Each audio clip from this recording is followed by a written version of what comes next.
It's me, Vicky Marie, and good morning, good afternoon, or good evening, wherever you are in this crazy world we're living in. So, sorry it was a couple of minutes late. I just got sort of involved in, I'm trying to make a special little video for when a case is finished and someone is found guilty, and I'm going to send them to the hell bin. I haven't decided whether I'm going to call it sin bin, hell bin.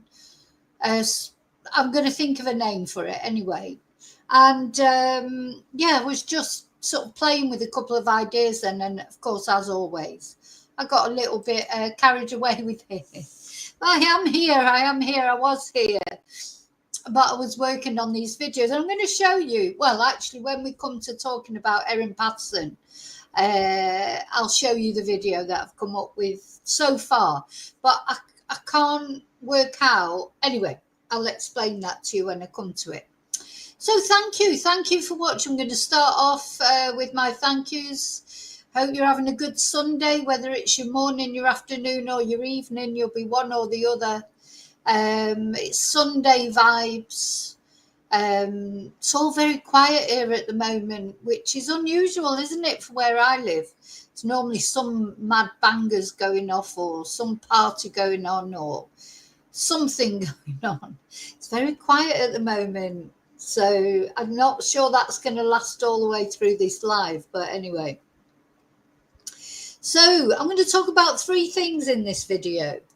I've got so many things I want to talk about. Still haven't caught up with the victim impact statements from last week for like the Idaho 4 murders and the Laurie Daybell. She's another one that I need to put in the hell bin, but she's a turd that won't flush. She keeps coming back. She just enjoys the attention, and she keeps coming up and trying to get more attention. But this is the thing, these twonks, once they've been convicted and sentenced, shouldn't talk about them anymore. We should only ever talk about the victims, shouldn't we? They should be forgotten, because they love this notoriety that they get, these killers and psychopaths. They love it.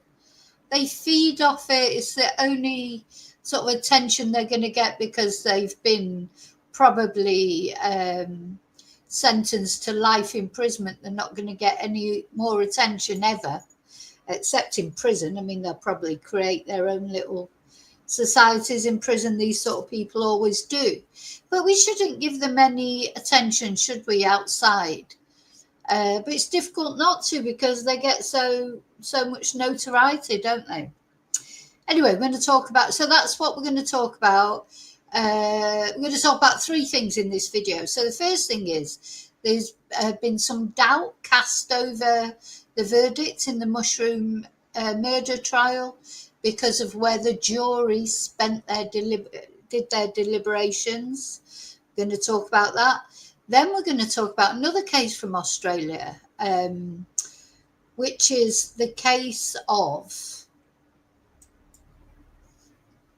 this poor guy who was murdered by his girlfriend, who is an ex-reality star.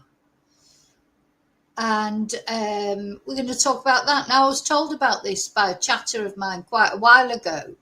I hadn't really seen it, because obviously it's more in the Australian news. So this is the first time that I've had a chance to look at it properly. I'm going to follow this case. So another woman. You know, there's been a few women lately, isn't it, that we've been talking about? Evil women, psychopath women, like Erin, like Laurie Daybell. And then the last thing we're going to talk about is a mysterious thing that's going on in the UK at the moment, in Cornwall in the UK, where the police have made a total cock-up of reporting as to whether they found one body, more than one body, various bodies in a woods in Cornwall, and we're going to try and get to the bottom of it. Is it just one person, which is enough, isn't it? There was a guy that was missing, and he's been found, and someone's been charged with his murder. But at the same time, then the police commissioner, crime commissioner of that area came out and said there were multiple bodies. So you can imagine the media, not only the social media, mainstream media, was in an uproar. Is there a serial killer? What do they mean? Many bodies, many bodies. Now they're backtracking and saying, no, there's only one body.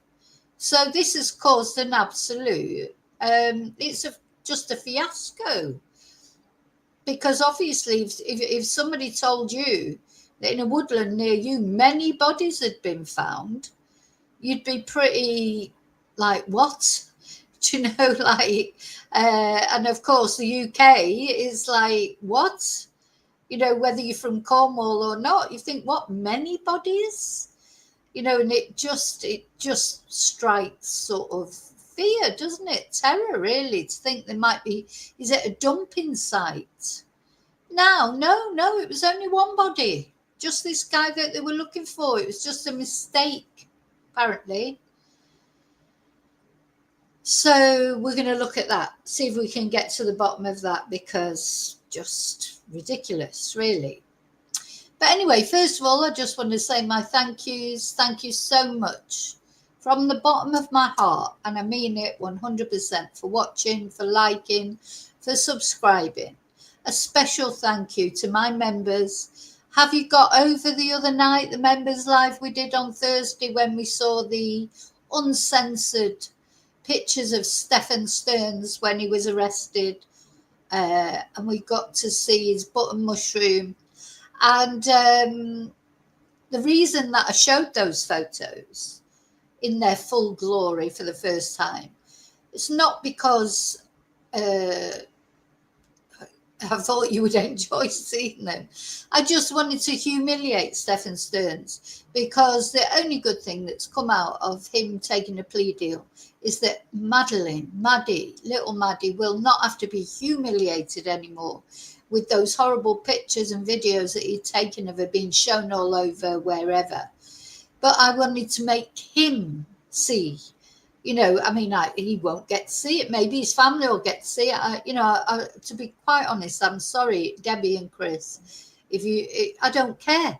He deserves to be humiliated. I wanted him to be humiliated. That's why I showed those pictures. We all had a good laugh at him. But it's also very sad, because that was what little Maddie was subjected to over many years, from when she was a very little girl. But anyway, humiliated, sinister Stephen, pretends he's all prissy and, oh, she was a joy.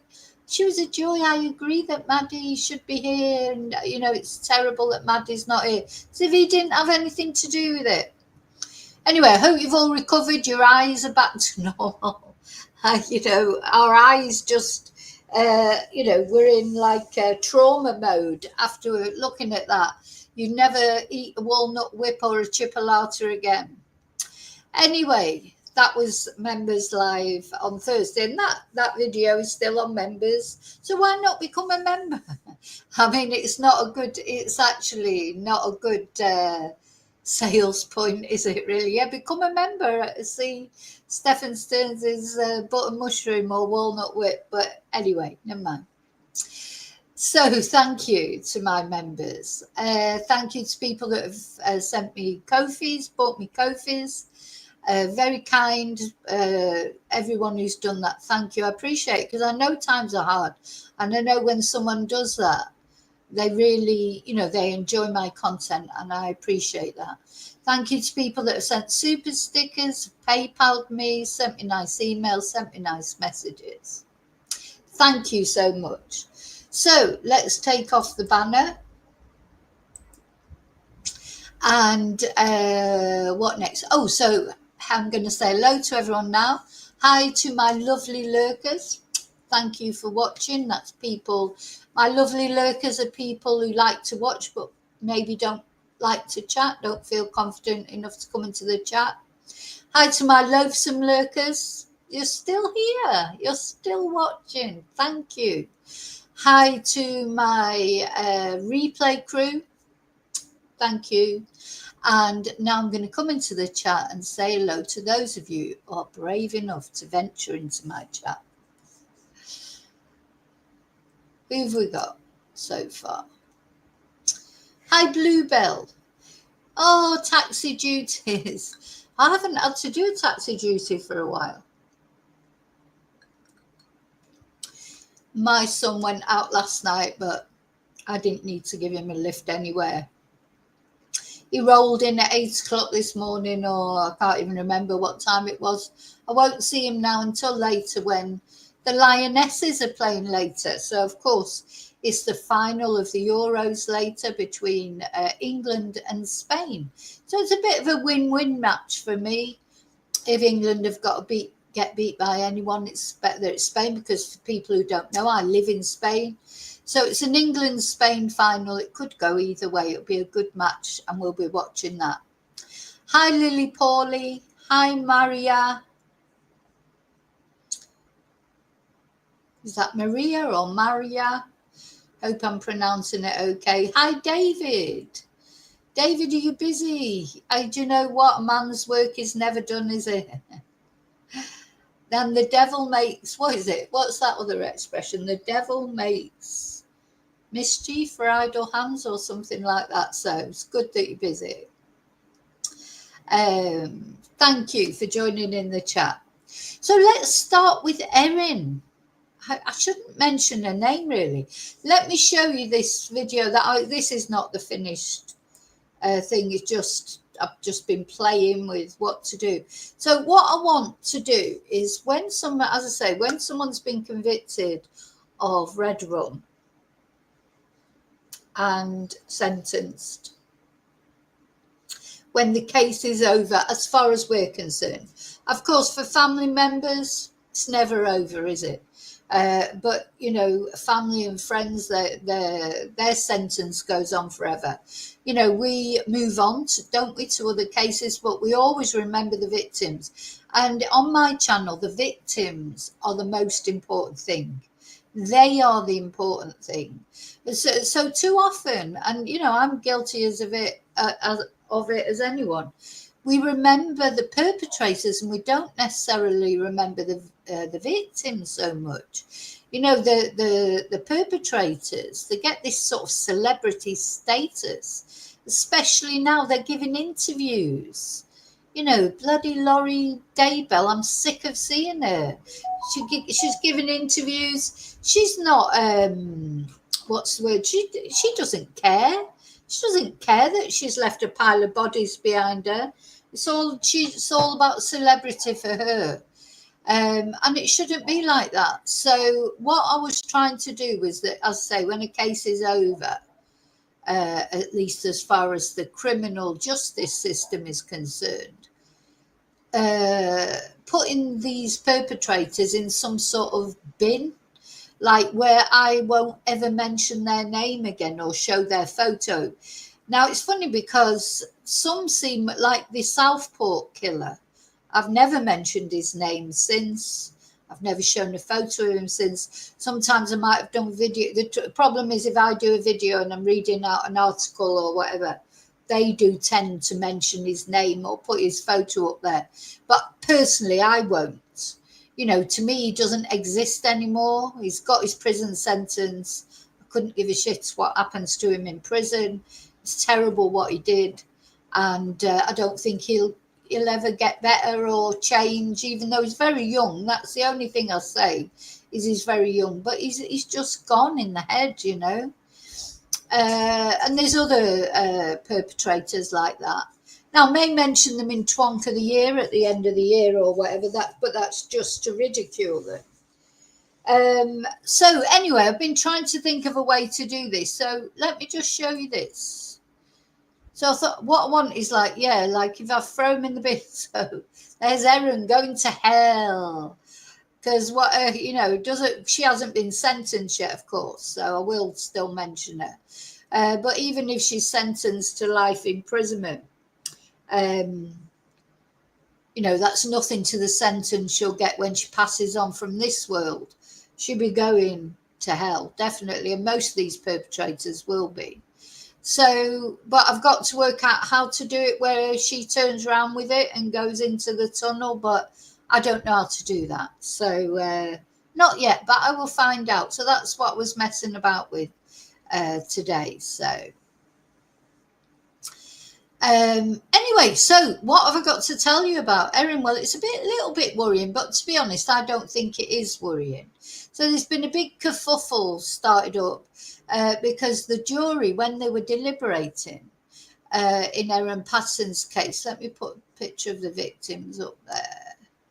You know, really, all we need to concentrate on are the victims of these crimes.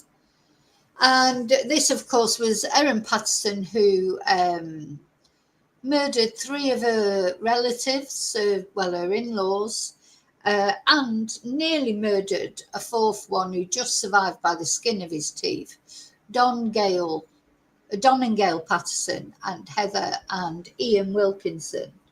And she's just been found guilty of poisoning them with death cap mushrooms. Very unusual crime.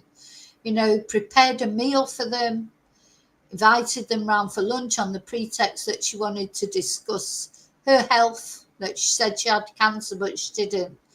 And sat there, watched them eat their meal, knowing that she was murdering them. She was killing them. And when she said goodbye to them, I wonder if she gave them a kiss. Wonder if she gave them a kiss when she saw them off after that meal, knowing that they were dead people walking, because they were carrying inside them the deadly death cap mushroom that she had put in their beef Wellingtons. And they were carrying it inside them. And a couple of days later, they were dead. They died an agonizing death, you know, and she knew it. She sat there, watched them eat every mouthful, let them sit there and pray for her because she told them she had cancer. And yeah, I wonder if she gave him a kiss. It's almost like she is like Lady Macbeth to me. She is the Lady Macbeth.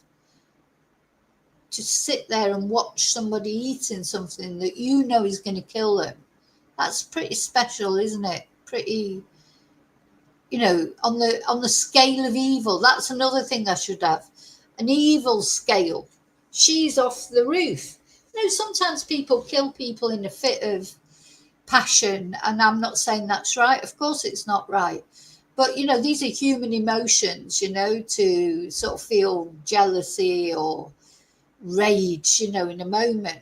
But for someone to plan it like she did, planned it, prepared the meal, got the mushrooms, waited for the right time, etc. And it seems like she probably tried to poison her estranged husband before that, and she would have. He was invited as well.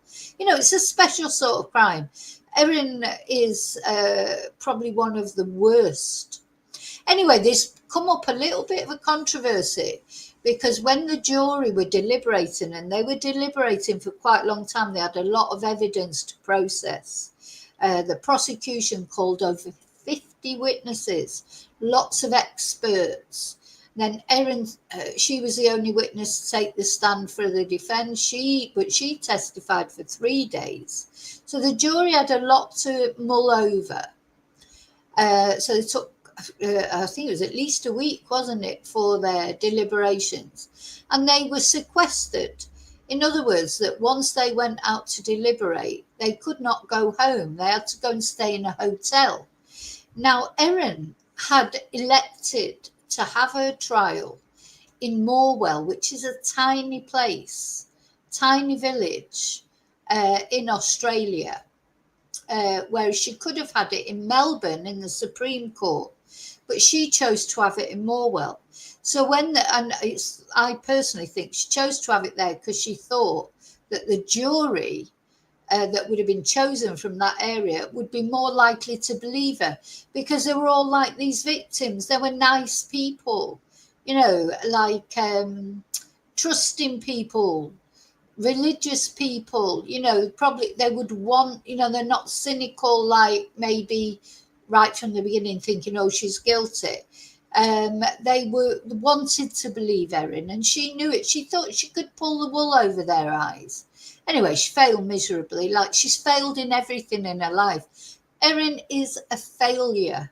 The only reason she failed at being an air traffic controller.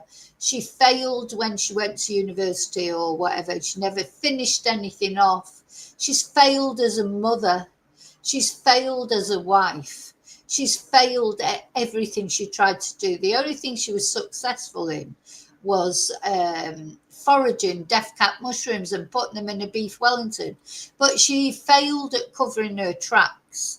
She's supposed to be a super sleuth who was on these Facebook groups, true crime Facebook groups. She's failed at everything in her life. She is a failure.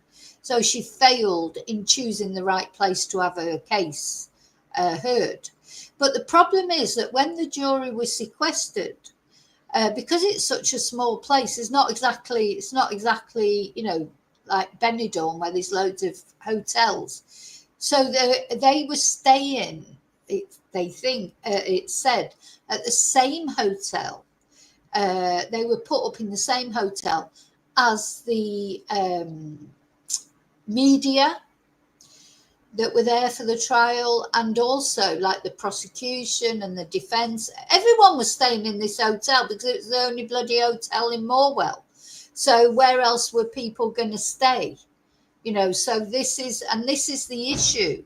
So, this is something that Erin could try to use to say this compromised the jury or something. But I personally don't think it's going to come to anything, because I think they'd have to prove that the jury did talk to like the media or to the, and I think the media would be avoiding talking, so the media don't want to get into trouble from the judge. And then, of course, the defense and the prosecution, well, certainly the prosecution wouldn't want to talk to them because they wouldn't want a mistrial. The defense, I'm not sure, maybe, but, these are very serious things. The defense aren't going to think, oh, yeah, I want to win this case, so I'm going to go and pretend I'm talking to one of the jurors, because that they could end up being disbarred, couldn't they, for that? So I personally don't think it's going to come to anything, but it is being mentioned. So I'm just going to show you a video about it.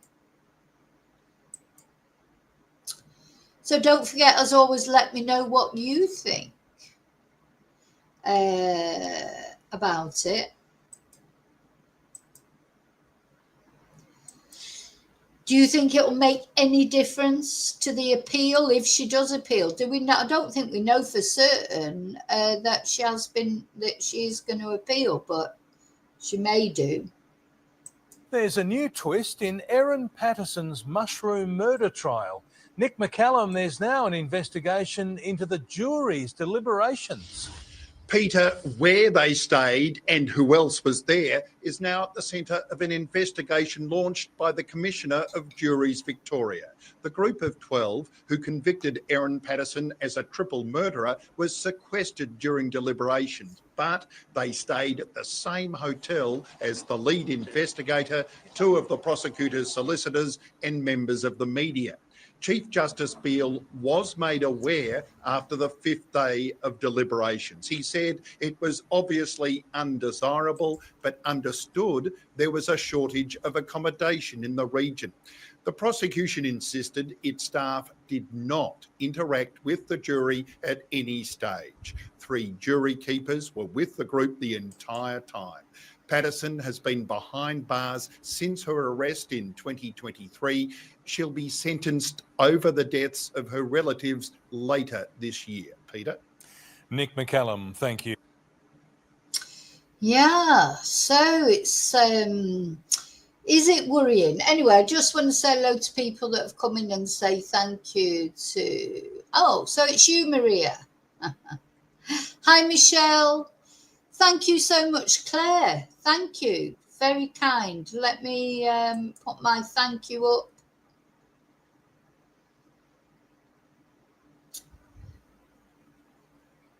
There it is. Thank you for the Ko-fi.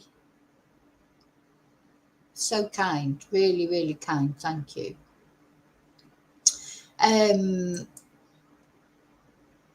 Hi, Excel. So Excel, hi, Yvonne.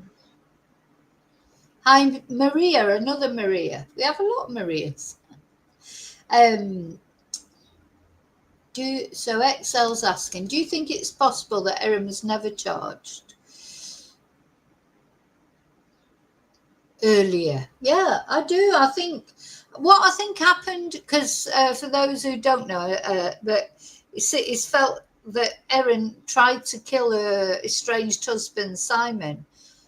At least, I think wasn't it 3 or 4 times?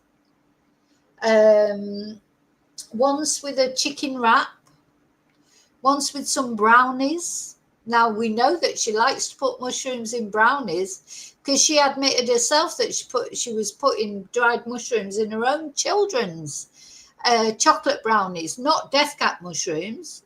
But that might come later on. Do you know what I mean? I think these kids are so lucky because Erin is a psychopath.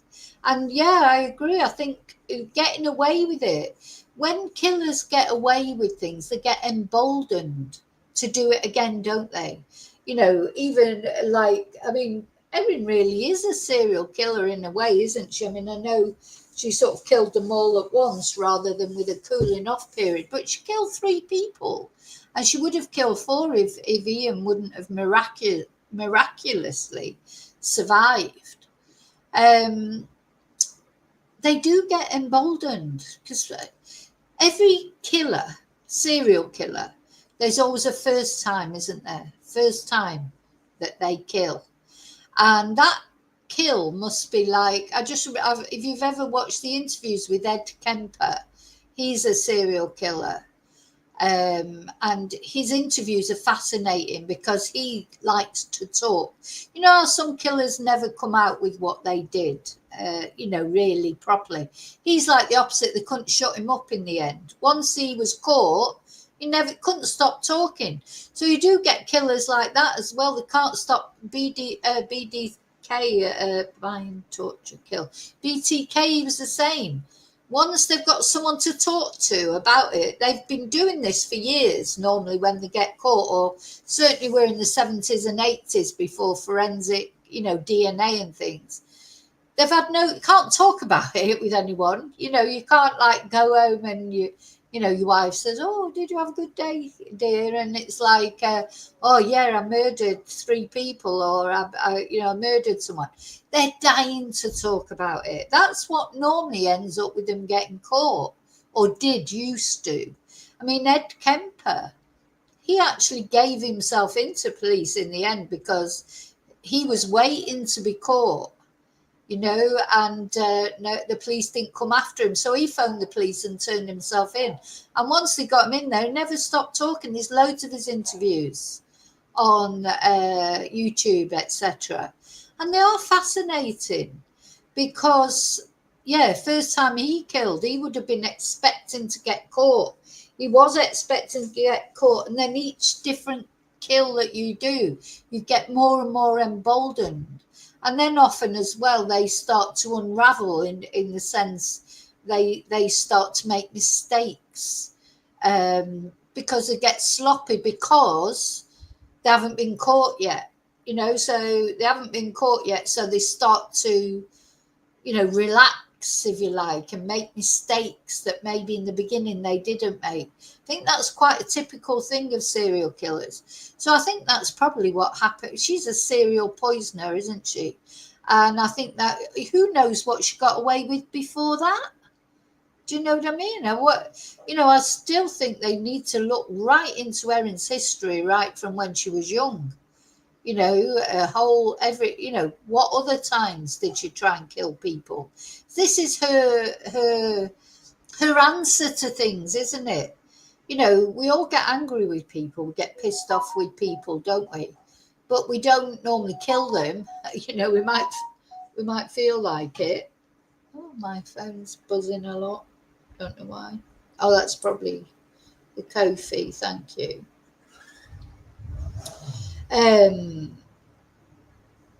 We all get pissed off with people. People are a pain a lot of the time when they don't do what you want them to do. You don't normally sit down and plan how you're going to poison them.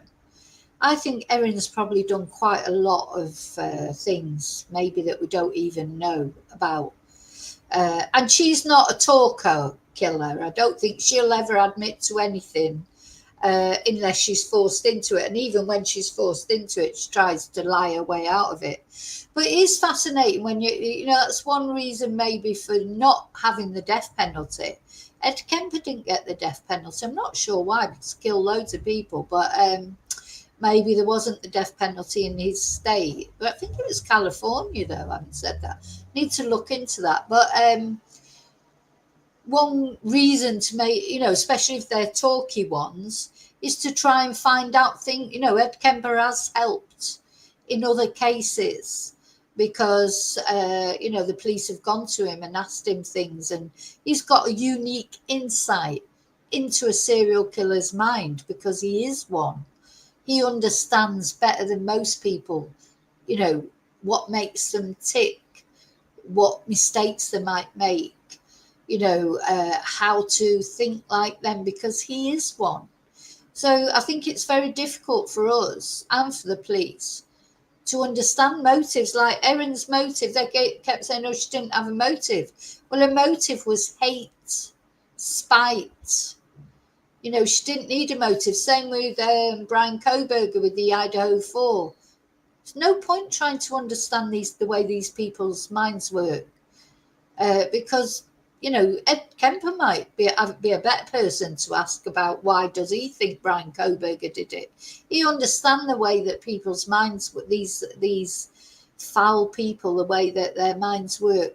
If your mind doesn't work in that way, it's very difficult to get your head around it, isn't it? But, you know.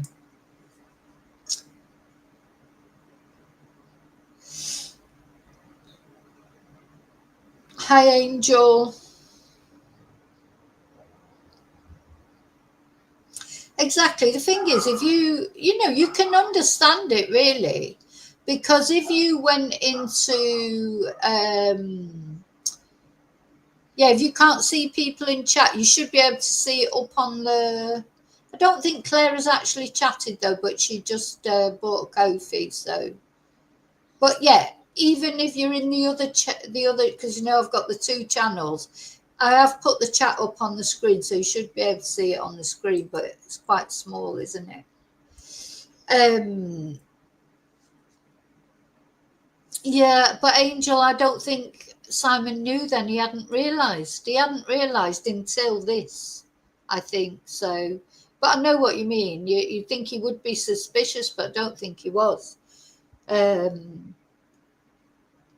So, sorry, I was going to say something else then, and it's gone out my head. So, yeah, at the end of the day, serial killers, they are fascinating. I think they're fascinating to us because we want to understand, but we will never understand. And the thing is, we're going to look at another killer. You know, the killers don't look like you imagine that they will look like. You know, people would probably look at Erin and think she's like typical 50-year-old mom, like, you know, just, I don't know, just doesn't look anything remarkable, does she?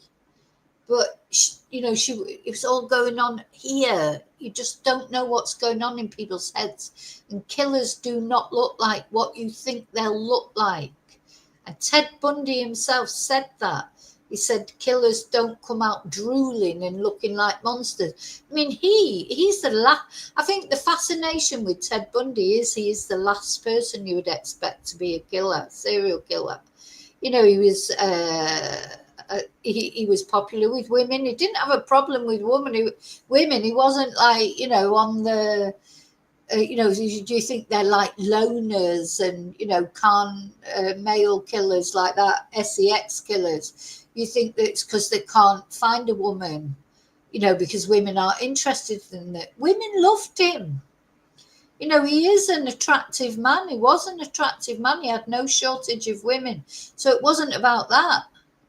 I don't know if he even knows why I did it. He said once to a prison officer, you know, who asked him, why did you do it? And he said, because I liked it. Because I liked it. That's why he did it. didn't do it because he said himself he had no trauma in his childhood. There's a lot made of the fact that he was illegitimate. As if how many illegitimate people are there in the world? It's like ridiculous to say that. Oh, well, he was illegitimate. Yeah, along with millions of other people. It's just crazy to say it was anything to do with that. So you can't understand it. You can't get your head around it because luckily we don't think like that. But it fascinates us. I think it's because it's so alien to us.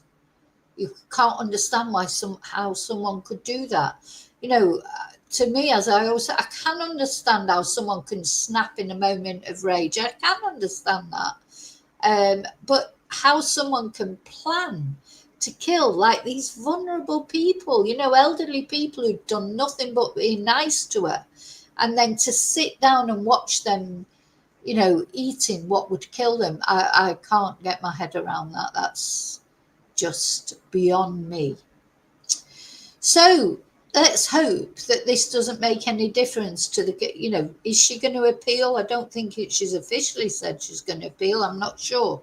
But if she does appeal, is it going to make any difference? Personally, I don't think it's going to make any difference, but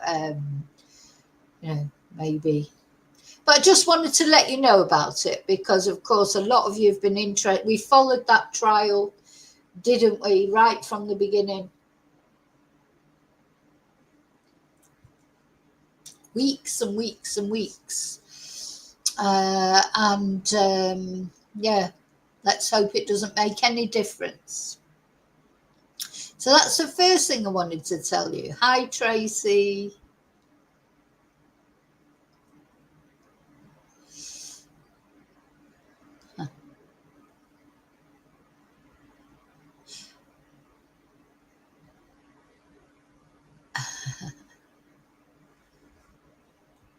You're still half asleep, Yvonne.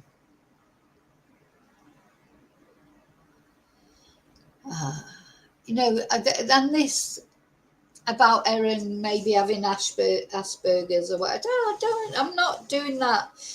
Honestly, I'm sick of people using things as excuses. Loads of people have Asperger's, and I know that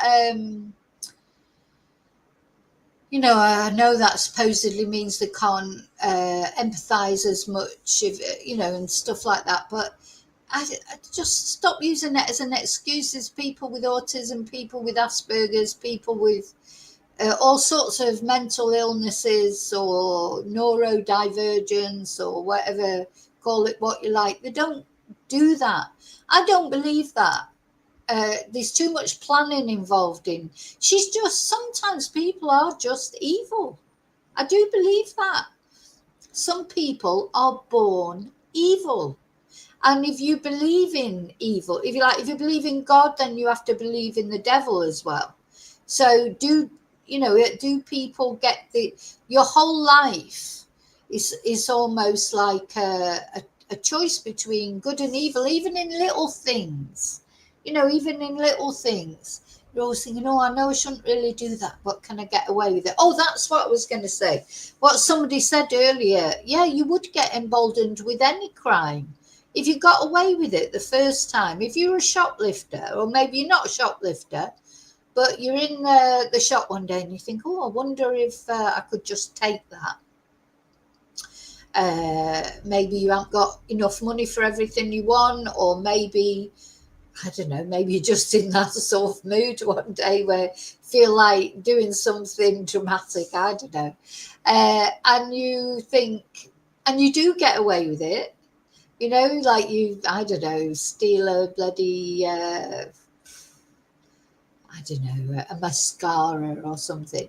And you get away with it. And then you think, would you think then, got away with getting that mascara? Next time I'll go for something a bit more expensive, or, would you become emboldened because and it's really what Erin did. It's only a more exaggerated view, isn't it? She's got away with trying to kill her ex-husband or estranged husband several times, and God knows who else maybe she tried to kill, or even succeeded in killing but never got found out. Yeah, she's thinking, I can get away. I'm super sleuth. I'm so intelligent. People telling her all the time how intelligent she is. She's not intelligent. She's away. I think my own personal thoughts on Erin is she's jealous of her sister. She grew up entitled. You know, she thinks the world owes her a living, and she's had a life that most people would be delirious with. She's never had money problems. She's not had to worry about how she's going to pay her electric bill. Not worried about paying a water bill or this, that, or the other. She's had money. She's money bags. Miss Moneybags, but she's just not enough for her. There's nothing wrong with her mentally, I don't think. She's just nasty, evil, personally. That's what I think. But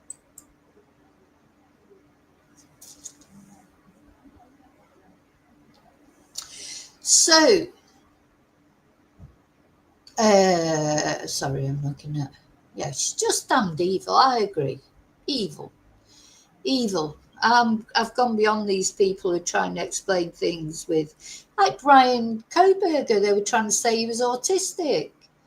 Shut up. You know, the defence will, thing is, these defence barristers, they'll use anything. It's like sometimes when there's a case of someone killing someone during sex, and now it's this, oh, well, we were having rough sex. You know, that's it's just rubbish. People will use anything, try and blame other people. Look at Richard Allen with the Odinist rubbish and what have you. You know, and they bring these things in and they cause doubt. That's what the defence team's job is. But some of them, they have no ethics whatsoever. They're trying to get someone who's clearly, you know, Brian Koberger's defence lawyer knew from the beginning he was guilty. And they tried what they tried to do, well, they tried to come up with the autism defence. Then they tried to insinuate that other people had done it. And it cast aspersions on the other people, the other victims that were in the house, you know, and not the ones that died, but the ones that were living there. They were casting aspersions on everybody, and then suddenly Brian Koberger was like, oh no, I'm guilty, because he knew the evidence was too much. He was going to get the death penalty, and there's only one thing that a murderer is scared of, and that's themselves dying. They don't think twice about bringing death to other people, like Ted Bundy, like BTK or whatever. I mean, I don't know if he's scared of dying or not, but he didn't get the death penalty. He's still alive, using up tax dollars. And Brian Koberger, yeah, Ted Bundy, terrified of dying. It's ironic, really, isn't it? Well, they're terrified of dying because they're going here.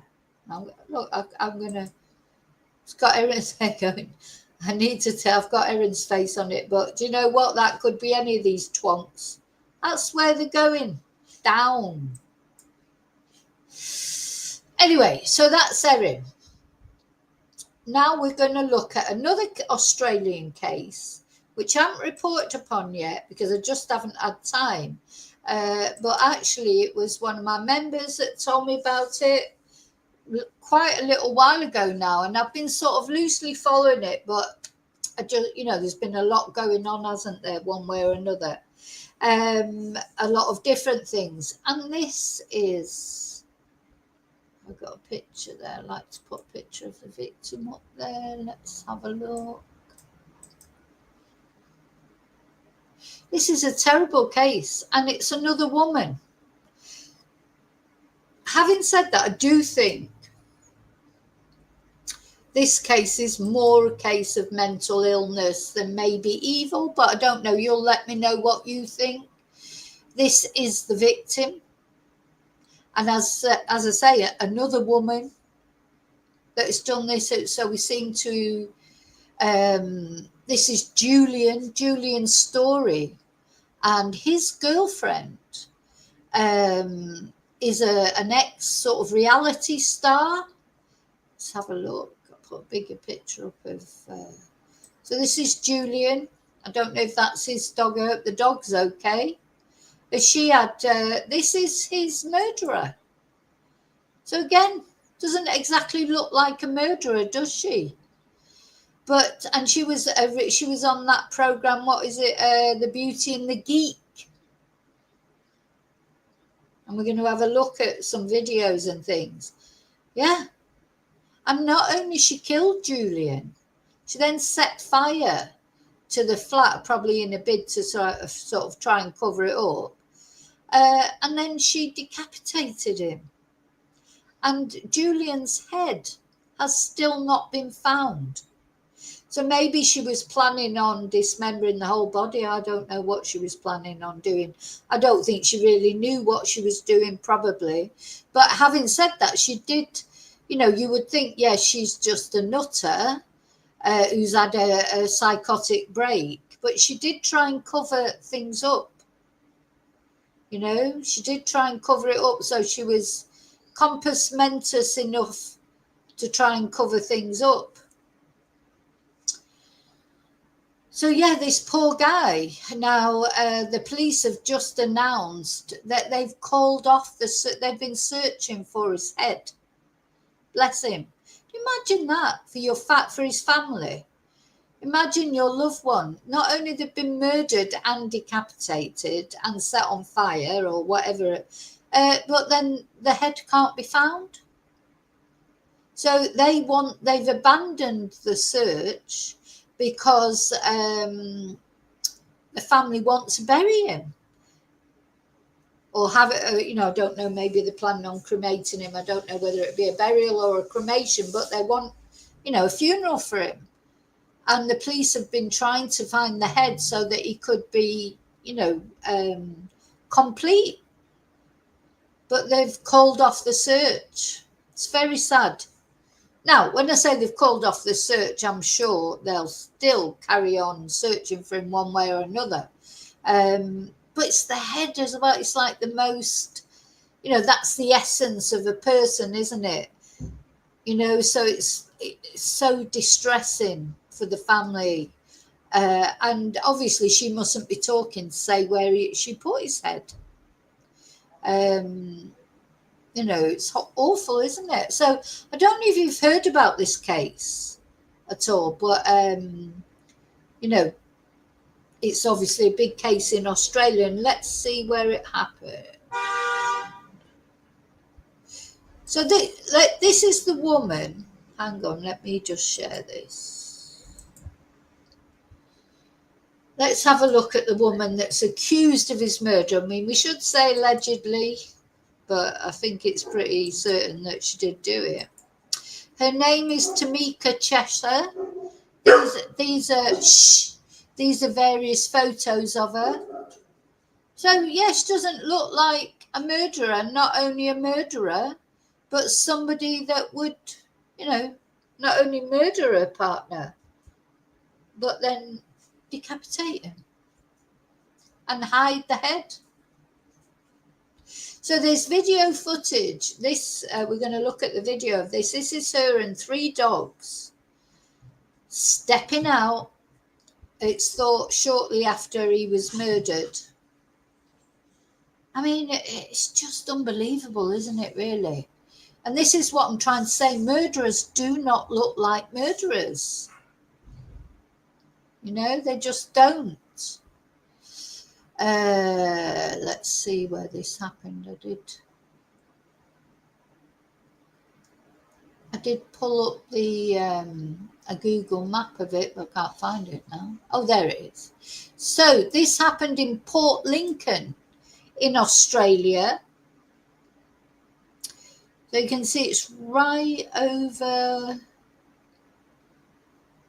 down there. I don't know Australia. Have I got the right thing up here? Have I got the right place up? Yeah. So that's the map of South Australia. Port Lincoln. It's right down at the bottom here. This is where it's happened.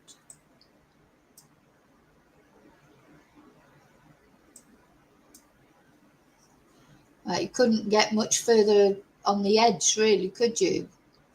Port Lincoln, Australia, that's where this horrible crime has happened.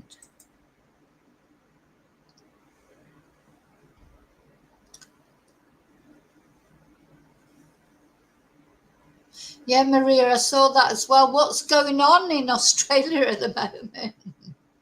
Austin Hospital, yeah, the young surgeon. Yeah, I'll cover that in another one, but I need to stay on track here. So, yeah, this is where this has happened. Let's have a look at this footage. So this woman is a reality star. I think this woman has genuinely had a psychotic break, and you'll understand why when I see this. Some people do, I suppose. You know, mental health is a big thing. I don't think that's the case with Erin. I think Erin is a cold, calculating, psychopathic killer. This woman, I don't know, but you'll let me know what you think.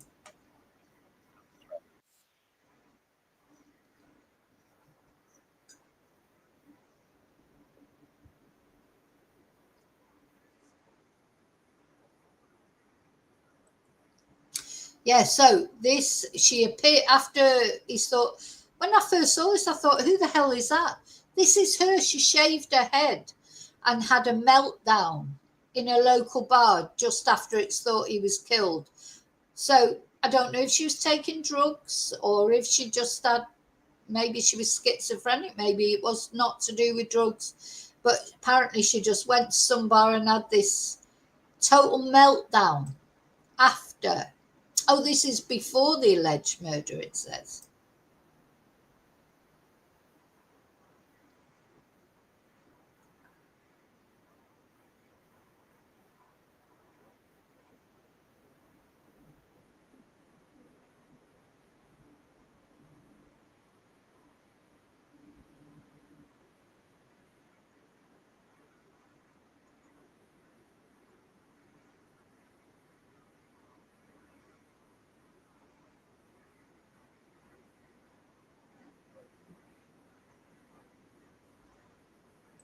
So she was seen leaving through the, is the head in that bag as she leaves? What's in that bag?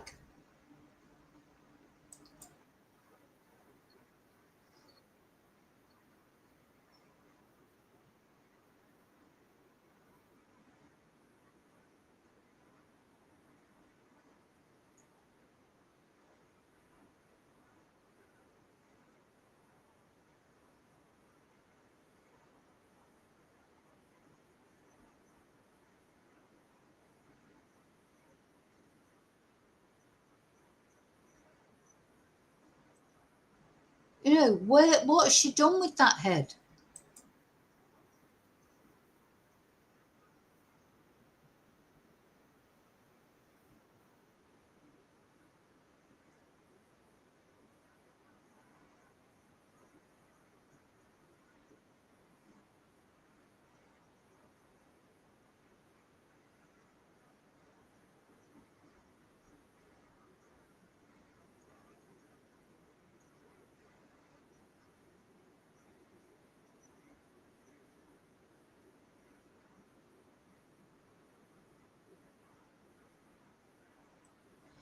Always gave second chances. Oh, I've not been sharing it, have I? Sorry. Oh, let's go back to the beginning. Oh, I haven't done that for ages. This was the gruesome killing that shook a small South Australian town. An apartment fire, a reality TV star, and a severed head. This is Tamika Chesser. Until now, she was a bikini model and reality TV star best known for starring in Beauty and the Geek Australia. I'm the best person at making animal noises. Gonna have to go with Tamika. Yay! Chesser shared an apartment with her partner Julian Story in Port Lincoln. Story was born and raised in the area, while Chesser had only lived there for a few months. On June 19, a neighbour told police he'd noticed smoke coming from the unit and saw Chesser leaving with her dogs through the back gate. When they went inside, Emergency services found Story's body severely burned and decapitated. Yeah. What is in this bag? You know, is he in that bag? His head in that bag? And then later she seems to have When they a went inside, emergency services found Story's body severely burned and decapitated. His head had been removed from his body and was nowhere to be seen. Bless. Authorities believe Story had been dead for 48 hours by this point, and that Chesser had killed him at their unit. Police are still searching for the man's missing head. This CCTV footage is from 2 days before the fire. It shows Chesser walking through town with 3 dogs, dressed in heavy clothing and carrying a bag. This footage was crucial for understanding her movements on the day of Story's death. At the same time... Or is it in here? I mean, it just makes you go cold. Where has she put his head? You know, it's just, oh gosh, why doesn't she tell the police where he is? Surely she's got some empathy for his family. This video emerged of Chesser having a disturbing breakdown at a local pub. Her head had been shaved and she was screaming. The couple's loved ones were shocked by the news. Story's friends described him as a gifted musician, compassionate, and an animal lover. Chesser's sister said there had been a decline in her mental health before the incident. It's my sister, but that's not who she is, or the Tamika we know. That's not the Tamika anyone knows. A close friend of Chesser's told the advertiser she was not a violent person, describing her as someone who always gave second chances and just wanted to be loved. Chesser was ultimately arrested and given 3 charges: murder, destroying human remains to pervert the court of justice, and assaulting a police officer. She's now being held under a mental health detention order until her next court appearance. In the meantime, investigators are still looking into several unanswered questions. What led to Story's death? Where is his missing head? And what turned a bubbly young model from Queensland into an alleged killer? So, yeah. Whew.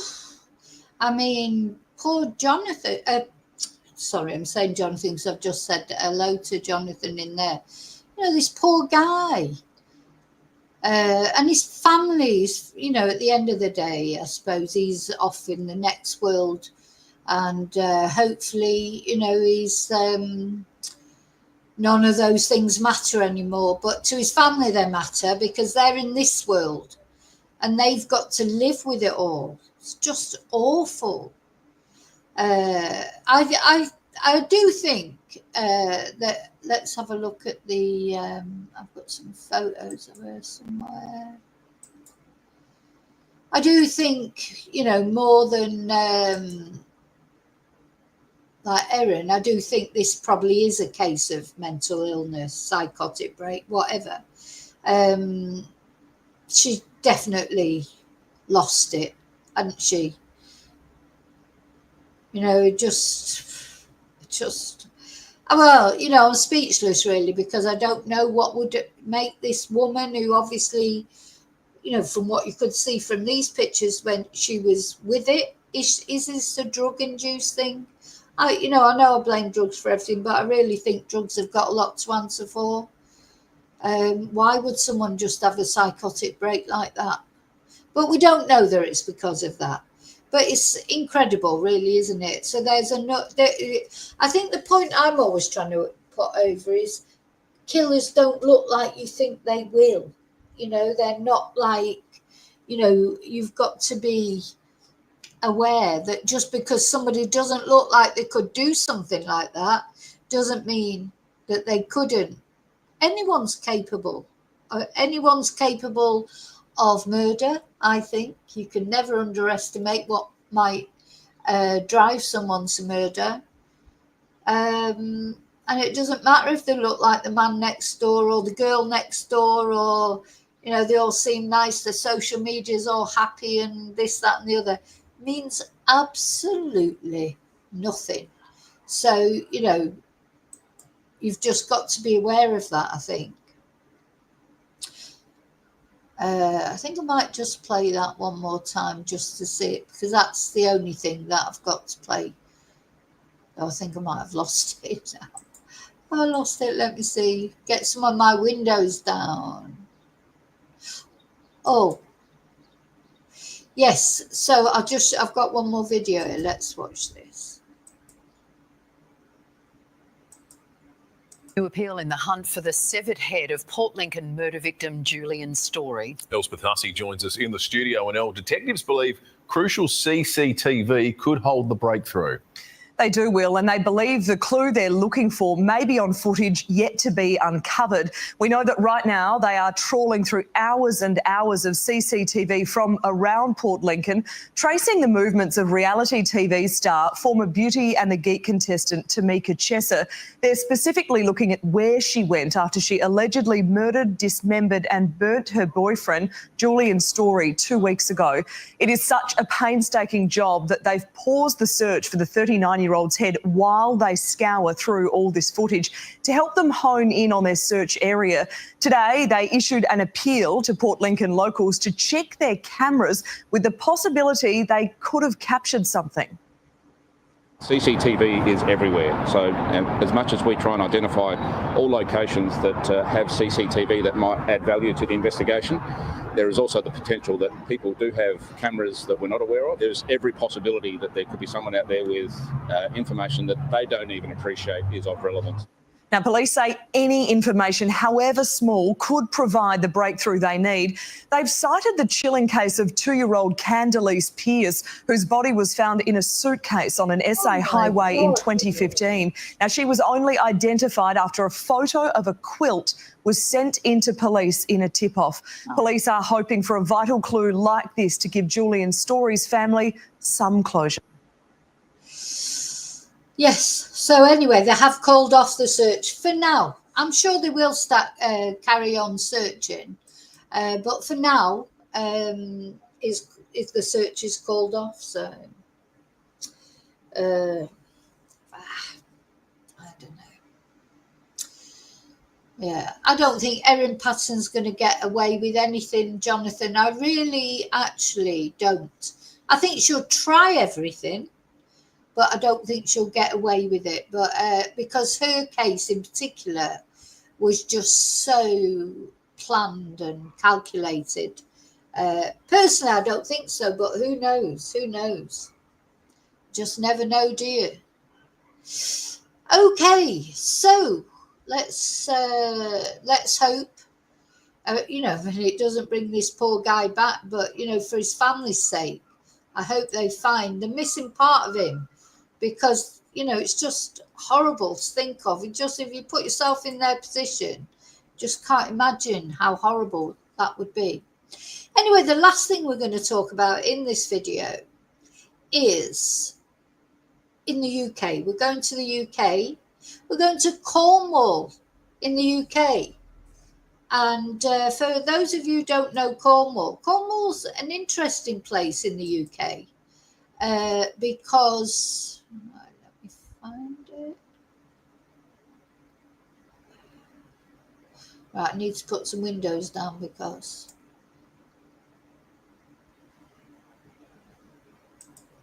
put the window, yeah. Good job I don't have to clean all these windows that I've got open. I'd be here all day. Come on, where is it?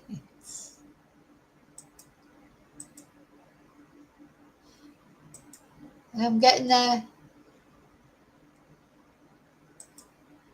I'm getting there.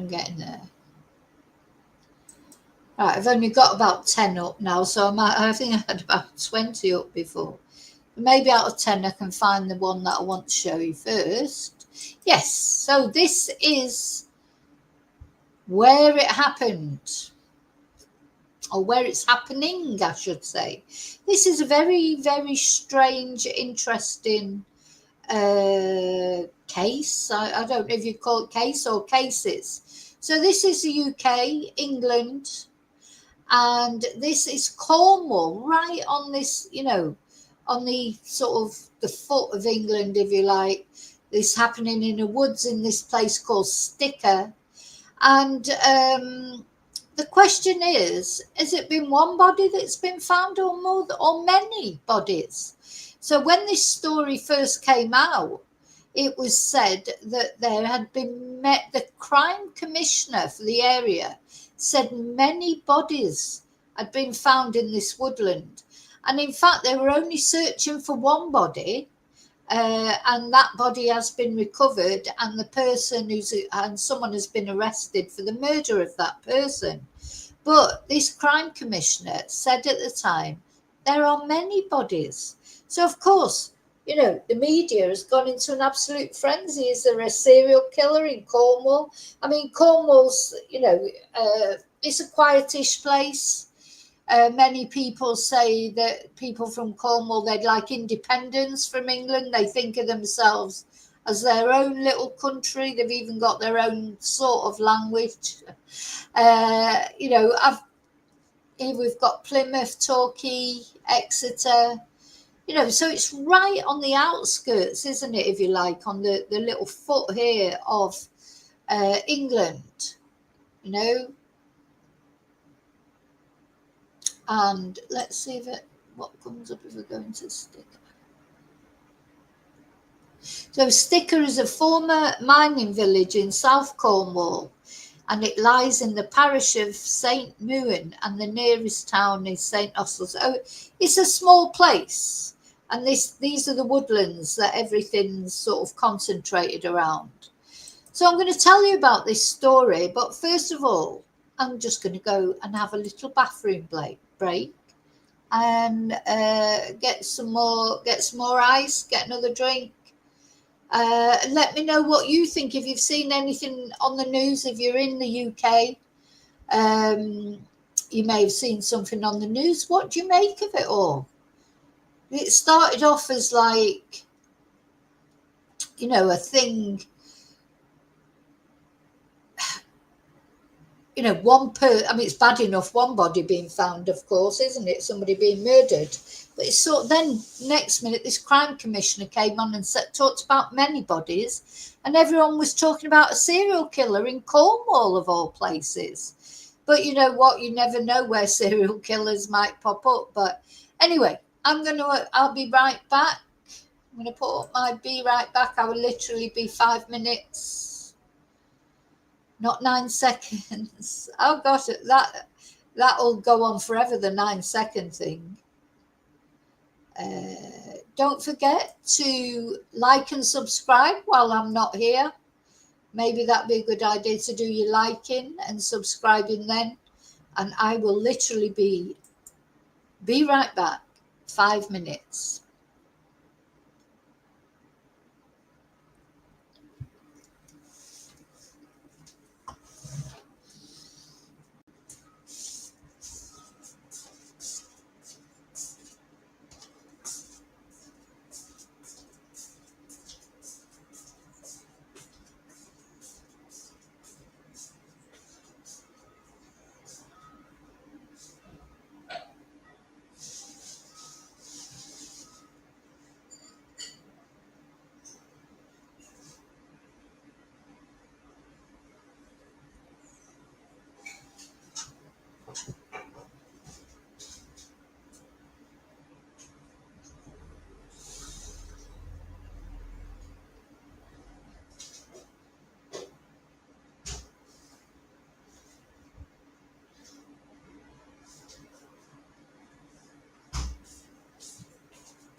Okay, I'm back.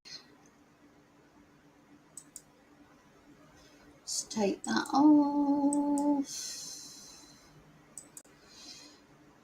Make sure you're all okay in chat. Bodmin, Yvonne, Bodmin. It's quite near Bodmin.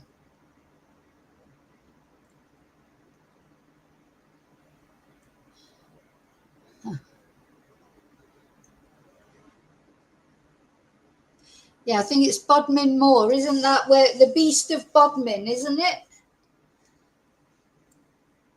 The Beast of Bodmin.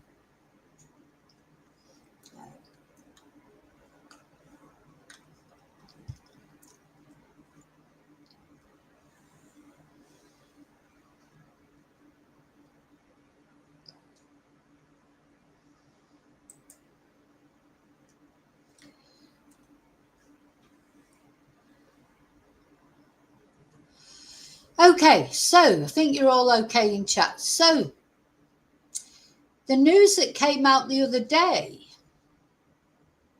was this.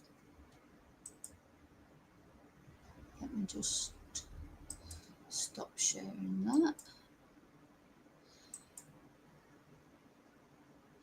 Yeah, so this is a typical this is typical of it. I mean, it was all over the media a couple of days ago.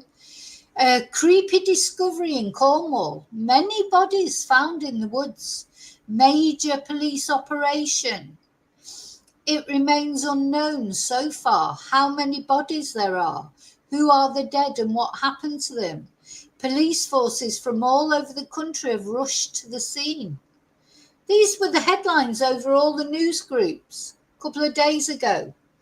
And I was looking for more news about it, and then it just sort of disappeared. A major police operation is unfolding. So this was the 25th of July. A major police operation is unfolding in a wooded area in Cornwall, following the discovery of multiple human bodies, sparking shock and concern across the UK. Authorities have not yet confirmed how many bodies have been found, who the victims are, or what happened to them. Police forces from across the United Kingdom, including forensic teams and special units, have converged on the area, and the National Crime Agency is also involved in the investigation. Private security guards have been deployed, and a drone ban has been enforced over the region. So this was the news 2 days ago. This is what not only this news group was saying, all the news groups were saying. And then, so it's a lot, isn't it? The National Crime Agency involved, a drone ban. Authorities have not confirmed how many bodies have been found, who they are, or what happened to them. So the investigation is focused on Paramore Woods, a small forest near the A390 motorway, where searches have been ongoing for 3 weeks. And Police and Crime Commissioner Alison Hernandez confirmed that more than one body had been found in the forest, though she did not specify the exact number. We have discovered, we're going to have a look at her in a minute, we have discovered deceased individuals in the woods, and we're working to determine how many there are, who they are, and what happened to them, she said. You can imagine what a furore that caused. The thought of multiple bodies in a forest.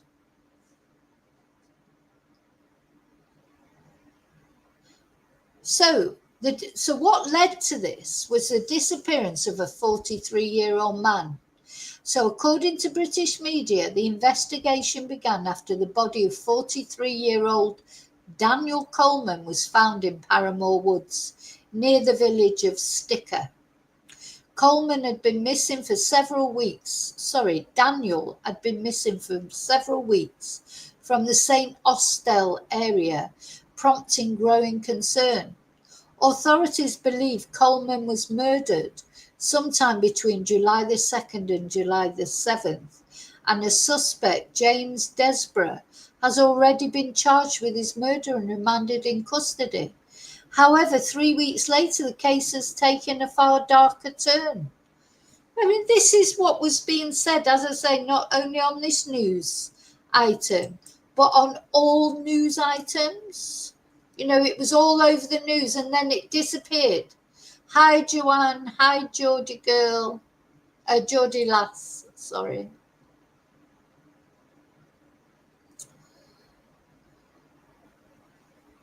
So, you know, it's,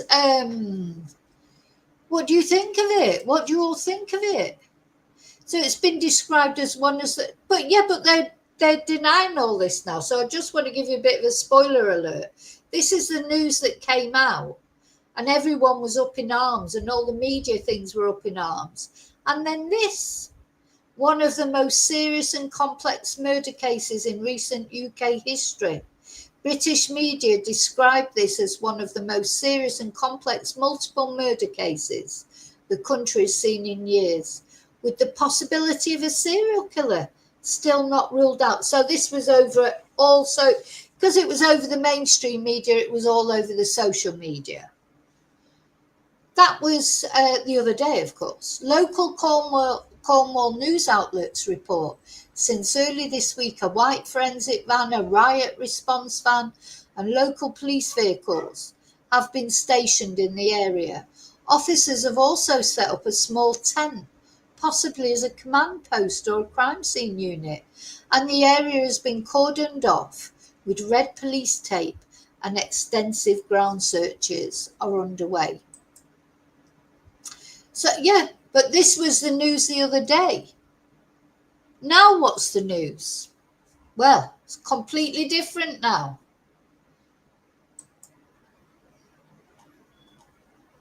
So now that crime commissioner, this woman, how can I make that bigger?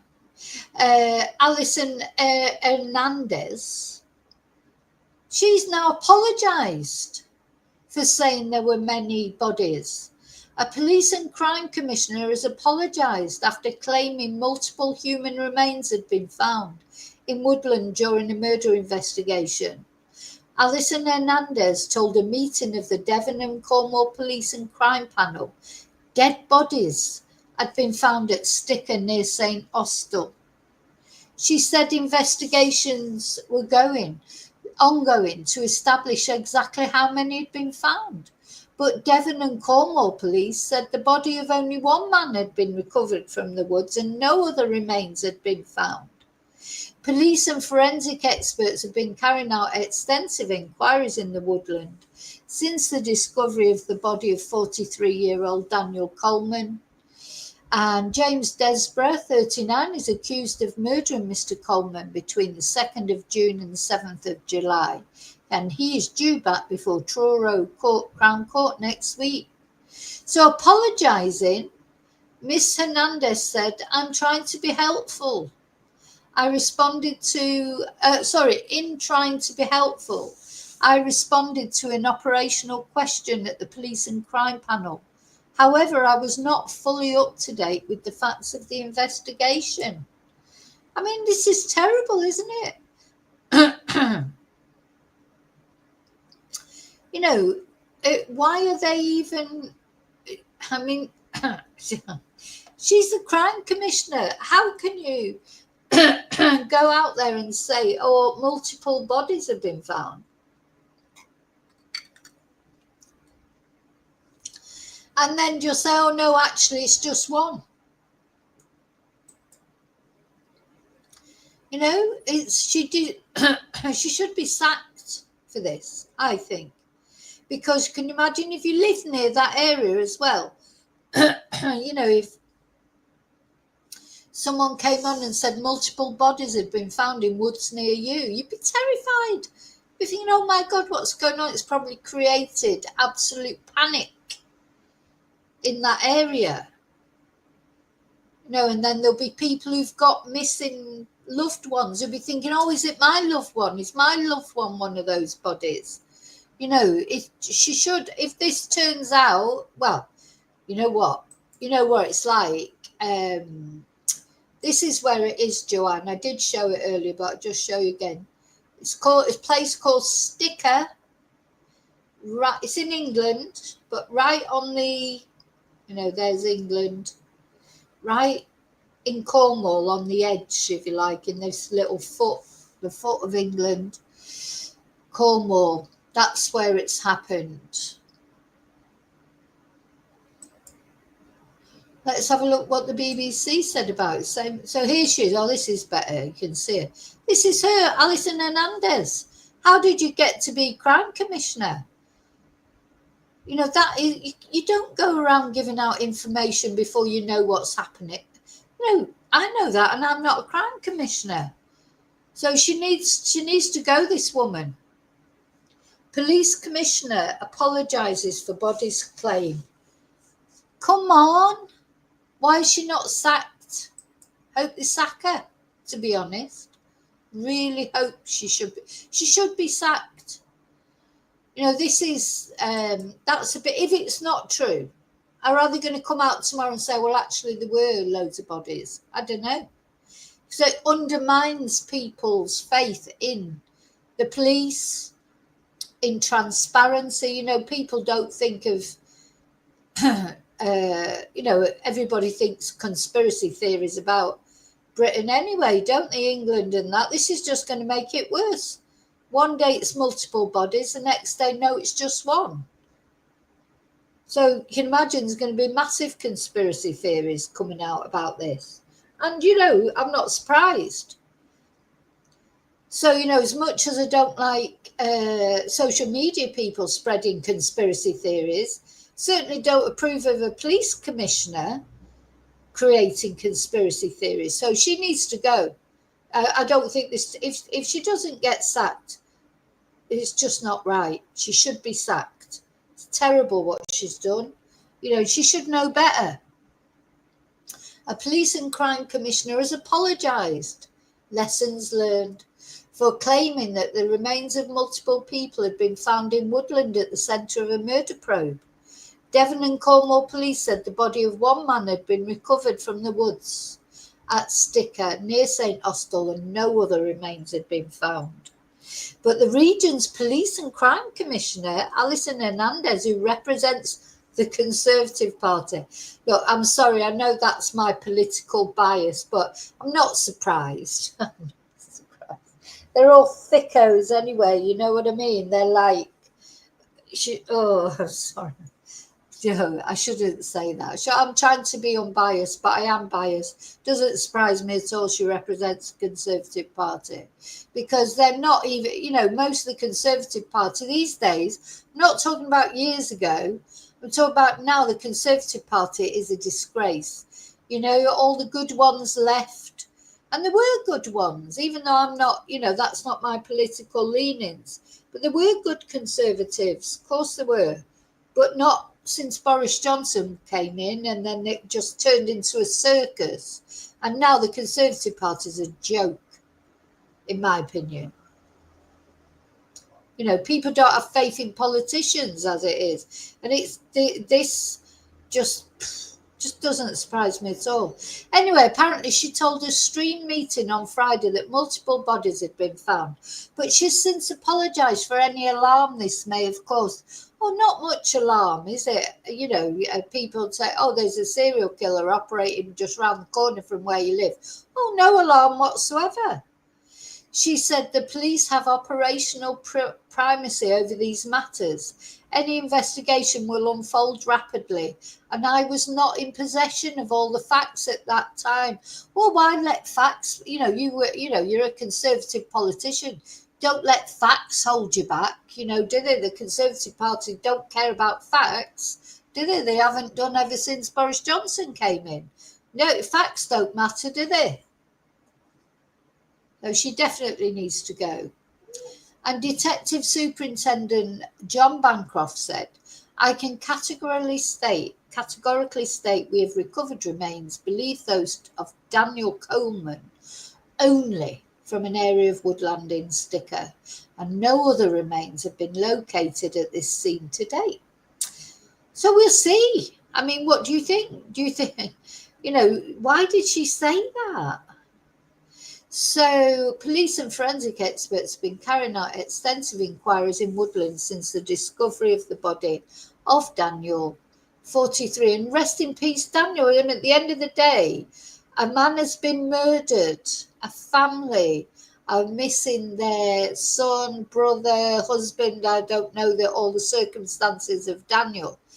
And it's all been hijacked by this stupid woman coming out and making, say the crime commissioner. The crime commissioner. I mean, that's a big job. But, when we think about Andrew Snowden, he was a crime commissioner. Maybe you don't have to be too intelligent to be crime commissioner. So this James Desborough is accused of murdering Mr. Coleman. I've no idea why or what their relationship was. I just don't know enough about that case. So she was answering questions at the police and crime panel meeting when she said, "We've got a huge forensics tent down there and lots of forensic officers. Obviously, we found dead bodies in that wood. Obviously." Oh my God, could you imagine the police watching her? Imagine the police watching that and being, oh my God. Do you think she'd had a little bit too much wine with her lunch or whatever? I mean, what? She's incompetent. They're all incompetent. You just get all these incompetent people these days. Because you know why? Because they're not conviction politicians. They're career politicians. It's all just out. They don't care about the truth. They don't care about, people these days. It's rare for politicians to become politicians to try and change the world for the better or change the country for the better. That just, it's all about, I don't know what it is. They're just incompetent, useless, and they get chosen because it's like what was happening with Boris and then bloody Liz Truss. And then, God, I can't even remember the third one's name, the last one. The one that resigned when it was pissing down with rain and he was soaking wet through. I can't even remember his name. That's what an impact he left on me. All I remember is that he's bloody rich. It's dregs politics. They're using the people that are coming forward to be politicians these days. They're just dregs. God. So then the police have got tidy. The police aren't that popular, are they, with a lot of people? But then the police have got to try and clear up her mess that she's made. We're just trying to establish how many there may be at this point in time and whether we are aware of who they are or what might have happened to them. That's what she said. So we don't know how long they may have been there, some of them. So she's talking about plurality in bodies, loads of bodies. We don't know how long they may have been there, some of them. It insinuates there's loads of them, doesn't it? So police and crime commissioners are elected officials. So somehow she got elected in the last election, whose role is to help ensure that police forces function effectively. They do not run these forces themselves. Oh my God. Remember Andrew Snowden? All he was talking about is, what he was having for lunch or dinner and what nice bottle of wine he'd got and how he'd, reformed his kitchen and what have you in the middle of a cost of living crisis. That's, he was just like talking about what fantastic life he had all the time.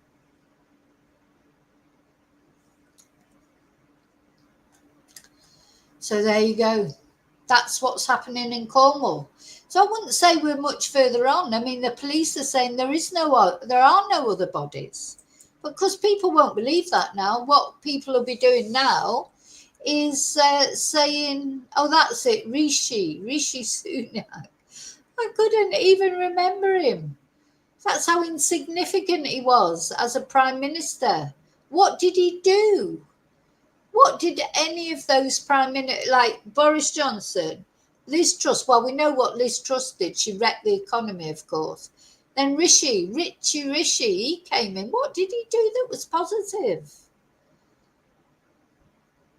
But what did they do, any of them, that was positive?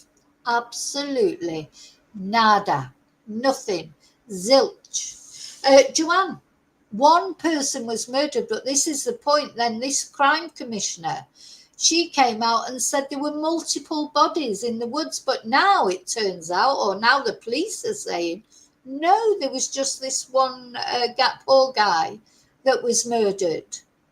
You know, they found him.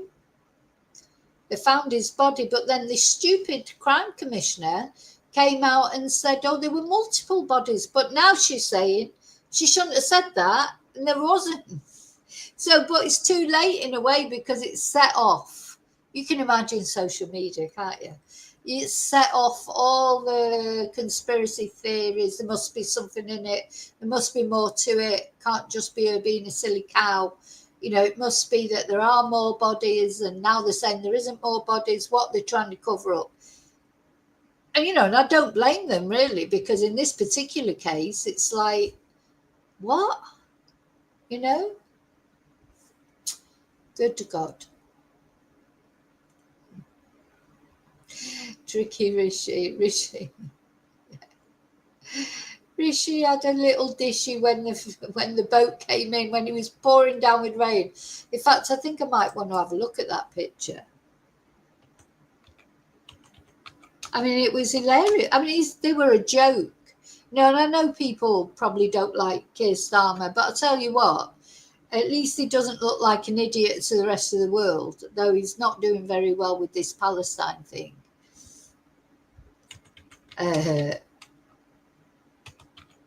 We had Liz Truss, who's as nutty as a fruitcake. Sorry, I think we've got to watch this, haven't we? So this is CBS. Let's see, it's got him. I think we should have a look at it. It'll make us laugh. We need a laugh. This is when is underway in the UK's general election. Current Prime Minister Rishi Sunak announced yesterday that the next election would take place on July 4th. CBS News senior foreign correspondent Charlie Daggett is following the latest for us from London. So, Charlie, why call this election now, and what has the reaction been like? Lindsay, shocked, confused. Some people are calling it political suicide, a kamikaze decision. And those are from some of his own party members. Thing is, Rishi, he resigned because he couldn't be asked doing it anymore. I don't know why. He just wanted to say he was Prime Minister. You know, he put it on his, hadn't he gone off working for some big tech place now? You know, everyone knew he would. He's like, he didn't want to be Prime Minister. He didn't want to make the world better, make Britain better. He wasn't even British, was he? He had a green card from America. He had Indian citizenship and British citizenship. He shouldn't have been allowed to have been Prime Minister. Part of it had to do with the optics, right? So he came out in the pouring rain. Some people said he's not so much drenched as drowning. And I got to pull up some of these headlines, bit cliche, but I got to show you these, right? Right. Drowning out. This comes from the Daily Telegraph, which is sometime. I want to see him. I want to see him. I don't want to see the newspaper. The UK. Now, recently, there have been some pretty good numbers. As of yesterday, anyway, inflation is down to 2%. I've got to find another one. I want to see the video of him in the rain.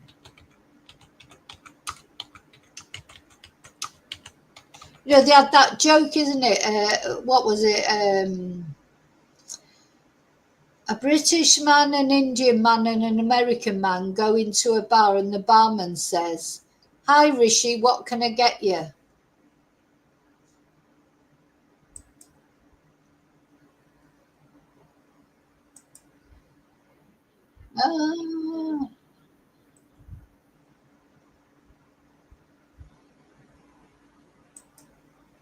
Cornwall. Oh, there it is. No, he didn't know about normal people and how they have to live and what they were struggling with. He should never have been Prime Minister. In the last 5 years, our country has fought through the most challenging times since the Second World War. As I stand here as your Prime Minister, I can't help but reflect that my first proper introduction to you was just over 4 years ago. I stood behind one of the podiums upstairs in the building behind me. I told you that we faced a generation-defining moment and that we as a society would not be judged by some government action, but by the small acts of kindness that we showed one another. You met that challenge and then some, and I have never been prouder to be British. And when I introduced the furlough scheme, I did so. Yeah, he never got elected. You know, they chose trust, didn't they? Conservative Party. They choose, you know, the general membership of the Conservative Party choose their leader. They didn't choose him. They chose Liz Truss. Liz Truss, the lettuce. And she wrecked the economy. She lasted a couple of weeks, didn't she? And then the Conservative Party put him in. He was never elected. Never elected. And even his seat as an MP, he was given a safe seat that, you know, you could put Ozzy Osbourne in there and he still would have got voted in because it was a seat where, the Conservatives were going to get in whatever. It wouldn't matter who you put in there. If he was Conservative, he would have got in. So he was not elected because of people thought he was any good. You know, this was, to me, when I look back and whatever happens now in Britain, and I know I live in Spain and people will say, oh, it's got nothing to do with you, live in Spain. It's got everything to do with me. One, because my family live in Britain. Two, because everything that happens with Britain's relationship with Europe affects my life here in Spain. So, I am British, so of course it affects me. And when I look back, also, I know about politics. I've got a degree in politics. I've always followed politics. I know a little bit about it. And to me, when I look at British politics, this period of time, while the Conservatives were in, and particularly from Brexit, really, it's just been an embarrassment to Britain, has been an embarrassment. And it's starting to get back now, its reputation a bit. You know, because I see things from the outside, not from the inside. You know, you see more of like the attitude of Europe and that, because we need an international reputation. It's not only about what happens in Britain. You know, we have to be respected by the rest of the world, and that way we have an influence. Like, we lost all our influence. Terrible, because people thought we were a joke. You know, the rest of the world thought we were a joke. So I'll always think of that period of time as the worst time ever in all the years I've studied British politics. It was the worst, you know. And although, like, people like Mrs. Thatcher, she's not my cup of tea, you know, but I could see she was respected in the world, at least. You know, she gave our international image an uplift. People respected her. Whether you agreed with her or you didn't agree with her, people respected her. She was hardworking. You know, these lot of idiots, I mean, for God's sake, it's all about them. He couldn't even, he's so thick. He might be rich, but he's so thick he couldn't even bring an umbrella out with him. Not because I saw a country simply in need of desperate help, albeit we were, but because I saw a country whose future hung in the balance.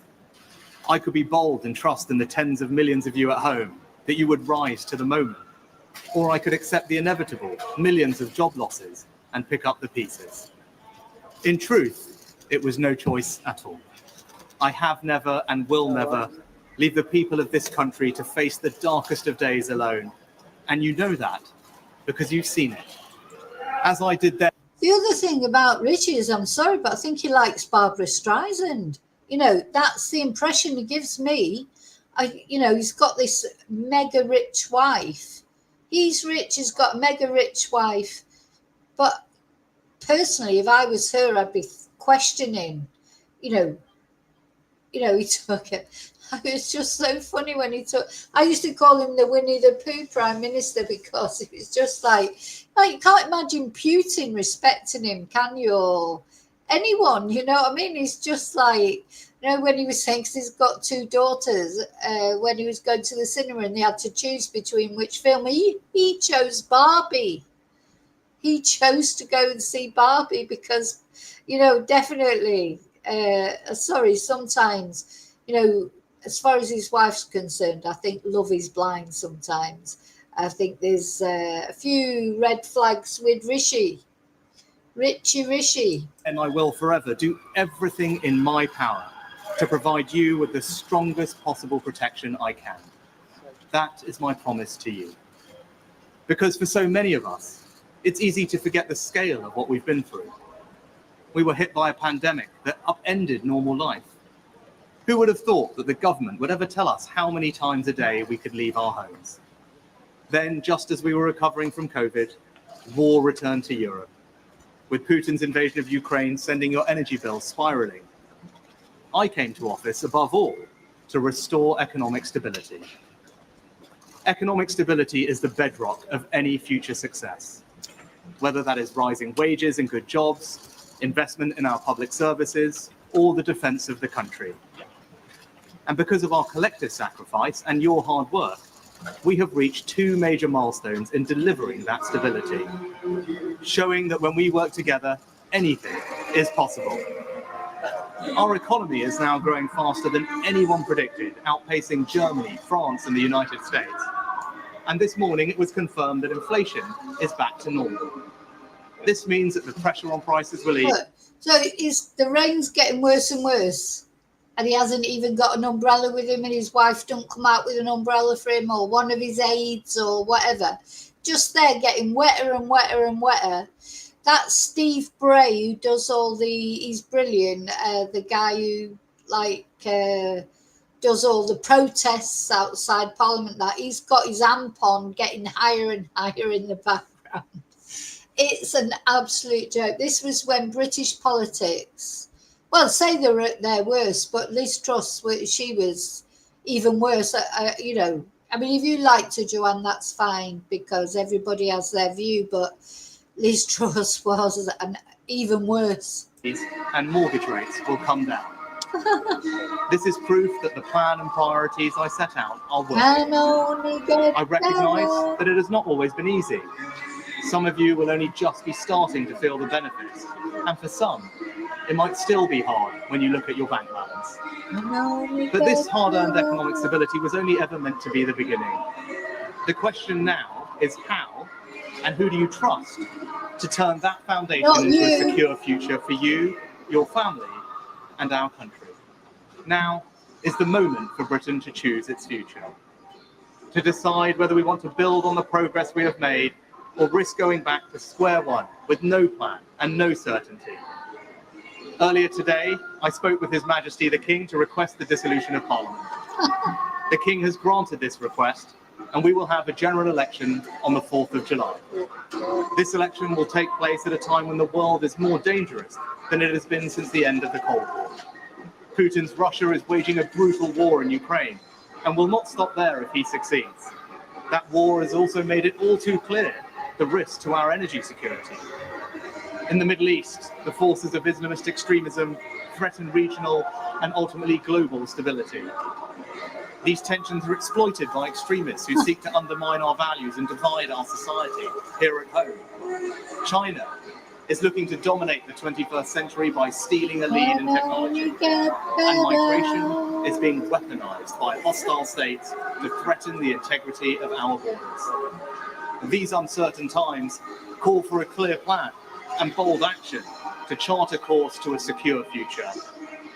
You must choose in this election who has that plan, who is prepared to take the bold action necessary to secure a better future for our country and our children. Now, I cannot and will not claim that we have got everything right. No government should. But I am proud of what we have achieved together, the bold actions we have taken, and I'm confident about what we can do in the future. We've tackled inflation, controlled debt, cut workers' taxes, and increased the state pension by £900. We've reduced taxes on investment and seized the opportunities of Brexit to make this the best country in the world to grow a business. Put record amounts of funding into our NHS and ensured it is now training the doctors and nurses it needs in the decades to come. We've reformed education, and our children are now the best readers in the Western world. We prioritised energy security and your family finances over environmental dogma in our approach to net zero. We fully funded an increase in defence spending to 2.5% of GDP. We made a decision to invest more in local transport that you actually use, rather than endlessly plough more money into HS2. I must admit, I wasn't expecting to be looking at a video of Rishi Sunak out in the rain when I started this video, but I'm quite enjoying watching it again. I think he wears a bit of Brill cream, do you think?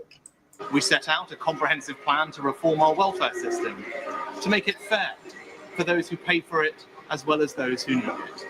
Immigration is finally coming down, and we are stopping the boats with our Rwanda partnership.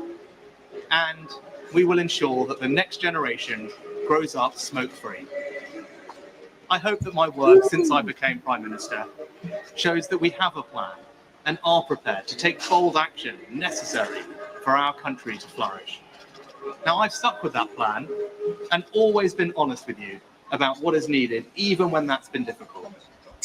Because I'm guided by doing what is right for our country, not what is easy.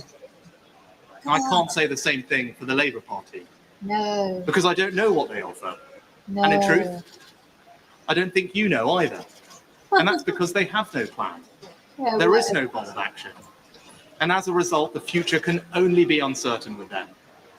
On the 5th of July, either Keir Starmer or I will be Prime Minister. It wouldn't be you. He has shown time and time again that he will take the easy way out and do anything to get power.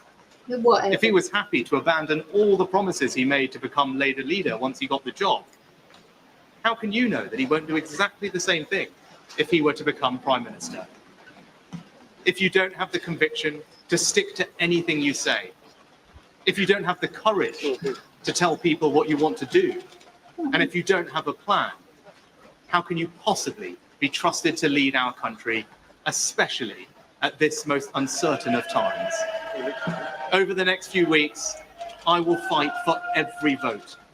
I will earn your trust, and I will prove to you that only a Conservative government led by me will not put our hard-earned economic stability at risk, can restore pride and confidence in our country, and with a clear plan and bold action, will deliver a secure future for you, your family, and our United Kingdom.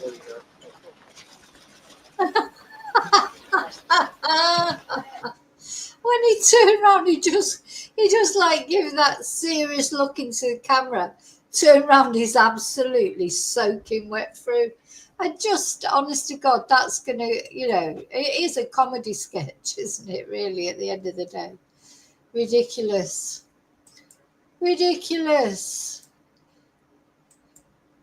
Now then. Yeah, I wasn't expecting. So I don't like to talk about politics really on streams because, we've all got different views and, don't want us to fall out. Hopefully we won't fall out.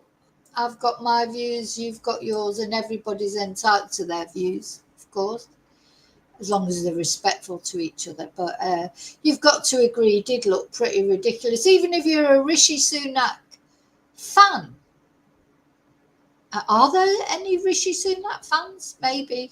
I don't think so, really. I don't think he was very popular. Hi, Heather.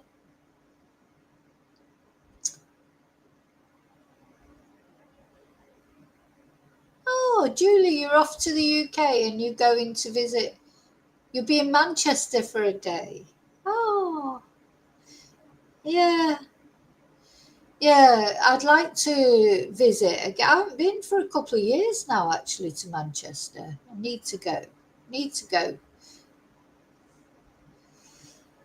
Yeah, exactly, Jodie. Personally, I'm a believer in proportional representation because exactly what you say, you get whatever party's in power, they do whatever they're doing. Like currently, Labour are sort of nationalising, aren't they? Things which personally I agree with. But then what will happen if the Tories get in next time? They'll go in and privatise them all again. I think it'd be much better if everybody worked together, wouldn't it? Instead of this party saying that party saying that, doing this, doing that. You know, I'm a believer in proportional representation. I think it works better. But, you know, I do think all working together for the good of the country, you know, and that's true democracy, isn't it? Our system, or the British system, is not real true democracy. But I don't know what true democracy is, really. I've sort of, you know, you think, God, what is democracy? But at least we do get an opportunity to vote. Same here in Spain. In Spain, you know, we've got Pedro Sanchez, who I personally think is a good prime minister, but, you know, there's a 50-50 split. You know, a lot of Spanish people don't like him. You know, it's everything's so tribal these days, isn't it? Nothing seems clear cut. You know, the Spanish people don't like him, but he's done a lot of good things for Spain, in my opinion. Politicians are never perfect, are they? They're not perfect. There's always going to be, like Macron's another one, isn't he? A lot of people like him, a lot of people don't like him. Same with Trump. You know, you've got all these sort of almost 50-50 splits at the moment. Oh, Tracy, that's very nice to... that's very nice for you to say, Barfield. I can feel myself getting all hot and bothered now. It is 31 degrees now. It's still not as humid as it was, so it is better. But I feel a bit washed out now.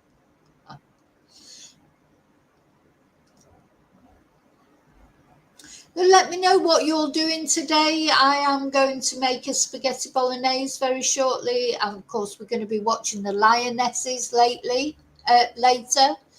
I've got a picture of them somewhere. So people who don't know, so the Lionesses are playing later in the final of the Euros, the women's football team. They're playing Spain. So as I said earlier, it's like a win-win situation for me. Spain or England. I mean, I want England to win, obviously, but I suppose if it's going to be Spain, it's better than, you know, Germany or someone. So, you know, but hopefully England will win. So I'm going to make a spaghetti bolognese, have a little nap, little siesta, and that's it basically. And then later watch the match. And hopefully, I meant to buy a bottle of Carver actually, just in case we won, but I forgot. So Tracy's getting spoiled, and Mum and Dad are over and over tea. It's nice to be cooked for 6 o'clock Spanish time, Yvonne. So that'll be 5 o'clock UK time, will it? David's washing, cooking, cleaning.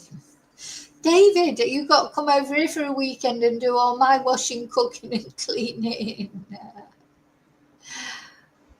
What are you up to, Joanne? It'll be night time where you are, of course. Yvonne's trying to plant some plants. Yeah, I forgot though, Angel. I forgot to buy it, so I haven't got any Carver. I've got 2 cans of beer. That'll have to do. Let's go out. I can't be bothered going out now and getting it, but I know, Angel, we all want David to come over and do our cooking and washing and cleaning. I've done it all this morning. I woke up at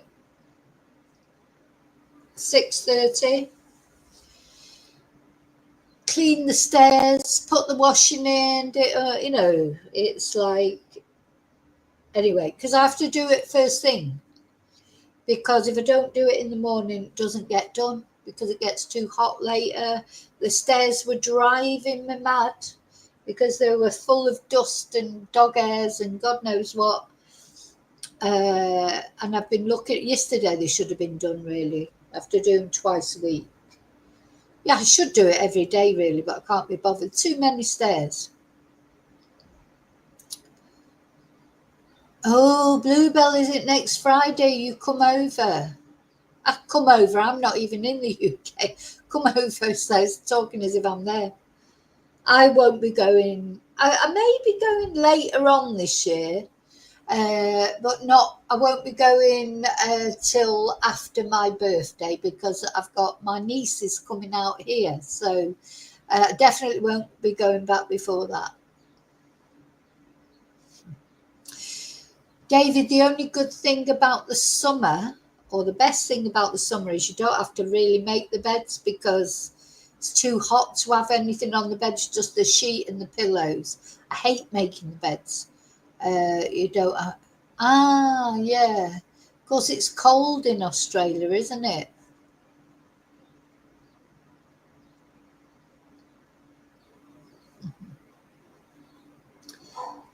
Yeah. So let's hope the Lionesses win. Oh, anyway, if you're English, of course. Sorry, I'm reading the chat here like, I wanted to show you something that I thought, so I want to show you something that I thought might cheer us up. You know, because of course in the world, I mean, it has cheered us up watching Rishi looking like an idiot, really. But there was something else I wanted to show. If I can find it, you know, I'll get these things ready. It was just something that came up on Sky News and I thought it was funny. Come on, where is it? Where's it gone? Was it on Sky News? It might have been on Twitter. Let me see. But I won't be able to find it. Let's see.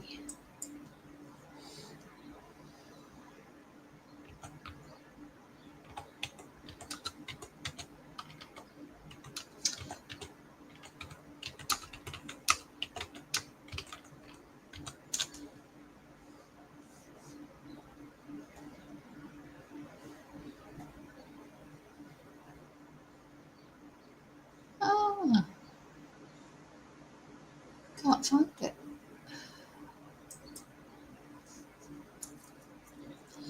Can't find it.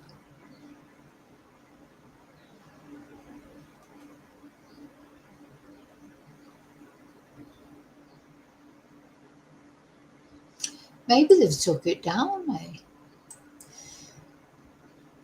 Yeah, it was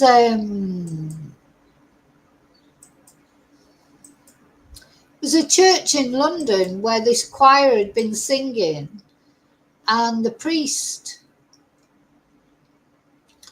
from the church lives there, or the vicar or whatever he is lives there, and he came down and told them to stop singing because they were keeping him awake. Oh, there it is. No. Oh, I was going to show that because I thought people might find it funny.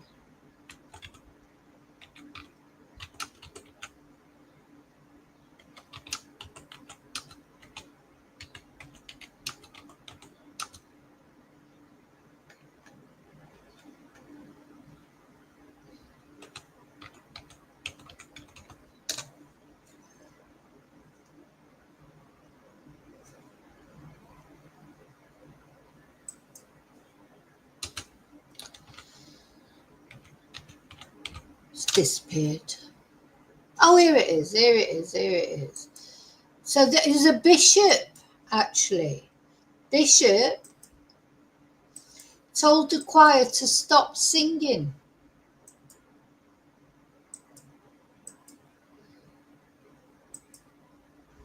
So the bishop came down in his dressing gown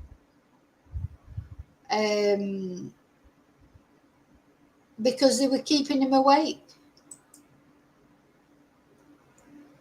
Let's watch this video. Últimamente no paro de ver señales de ahorro. Ahorro por allí, ahorro por allá. ¿Será que quieren que me pase al plan online de Iberdrola y me lleve?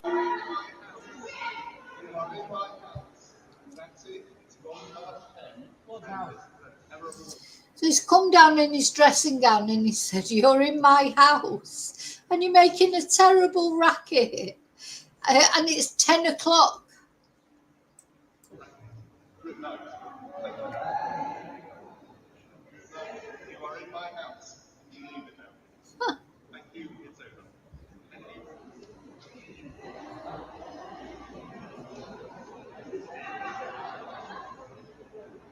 So then the choir responded by singing Dancing Queen a cappella.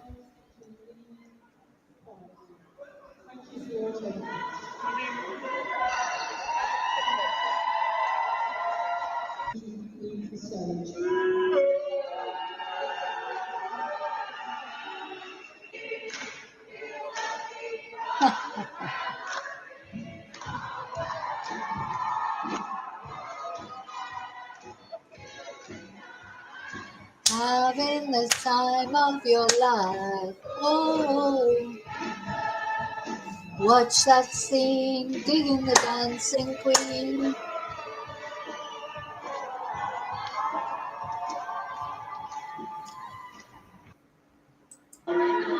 So it wasn't very Christian of him, was it? It was only 10 o'clock. Because when I read it, I thought, God, he's lucky for him he doesn't live near me, because there was bloody music going on outside my house last night till about 2 o'clock in the morning. You know, so it's good, lucky for him he don't live in Spain. So he's come down in his dressing gown. Can you all go home because it's 10 o'clock and this is my house?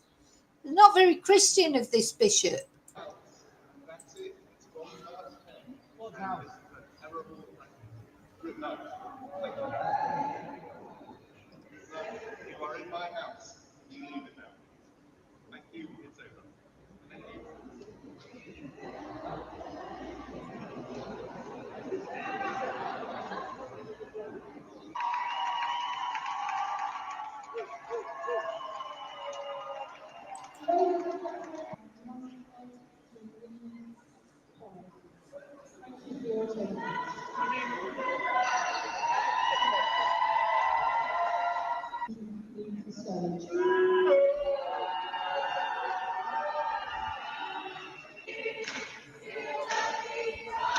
Dancing Queen, oh yeah.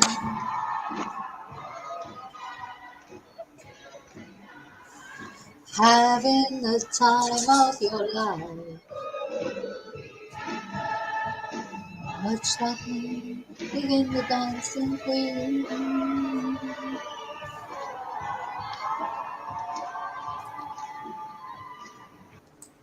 Anyway, just thought it might cheer us all up. But I don't know if you've ever sung karaoke, which I quite like doing karaoke, even though I can't sing. But the biggest mistake I ever made on karaoke is singing that song, Dancing Queen.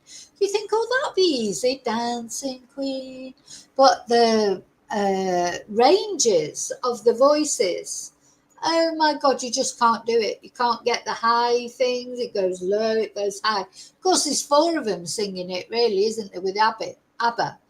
And honestly, God, once I started off, I realised this is a train wreck. You know, I carried on to the end. The good thing about it is nobody cares really, because it's one of those dancey songs. What I've found on karaoke is if you sing a dancey song, people will get up and dance, whatever, whether you're good, bad, indifferent, or crap. So, but I wouldn't advise singing that song on karaoke. Okay, that's it. I'm going to go. I want to thank. Oh, hang on. Special thank you to Claire, who bought me a coffee. Thank you so much. Thank you to all of you for watching. I'm going to put my banners on. I think I'm going to play us out with one of the sort of Spanish, with the Spanishy dancey song, We all need a bit of energy for Sunday after talking about crime, don't we? But thank you so much for watching, for liking, subscribing. Thank you for the Ko-fis. Thank you for the super stickers. Just thank you for all your support. Have a brilliant Sunday, whether it's morning, whether it's afternoon, or whether it's evening. I'll see you really soon in the next video. And until then, may your God go with you. Come on, you lionesses. So let's put a dancey song on for the end. Let's put the Spanishy song on. Get us all dancing.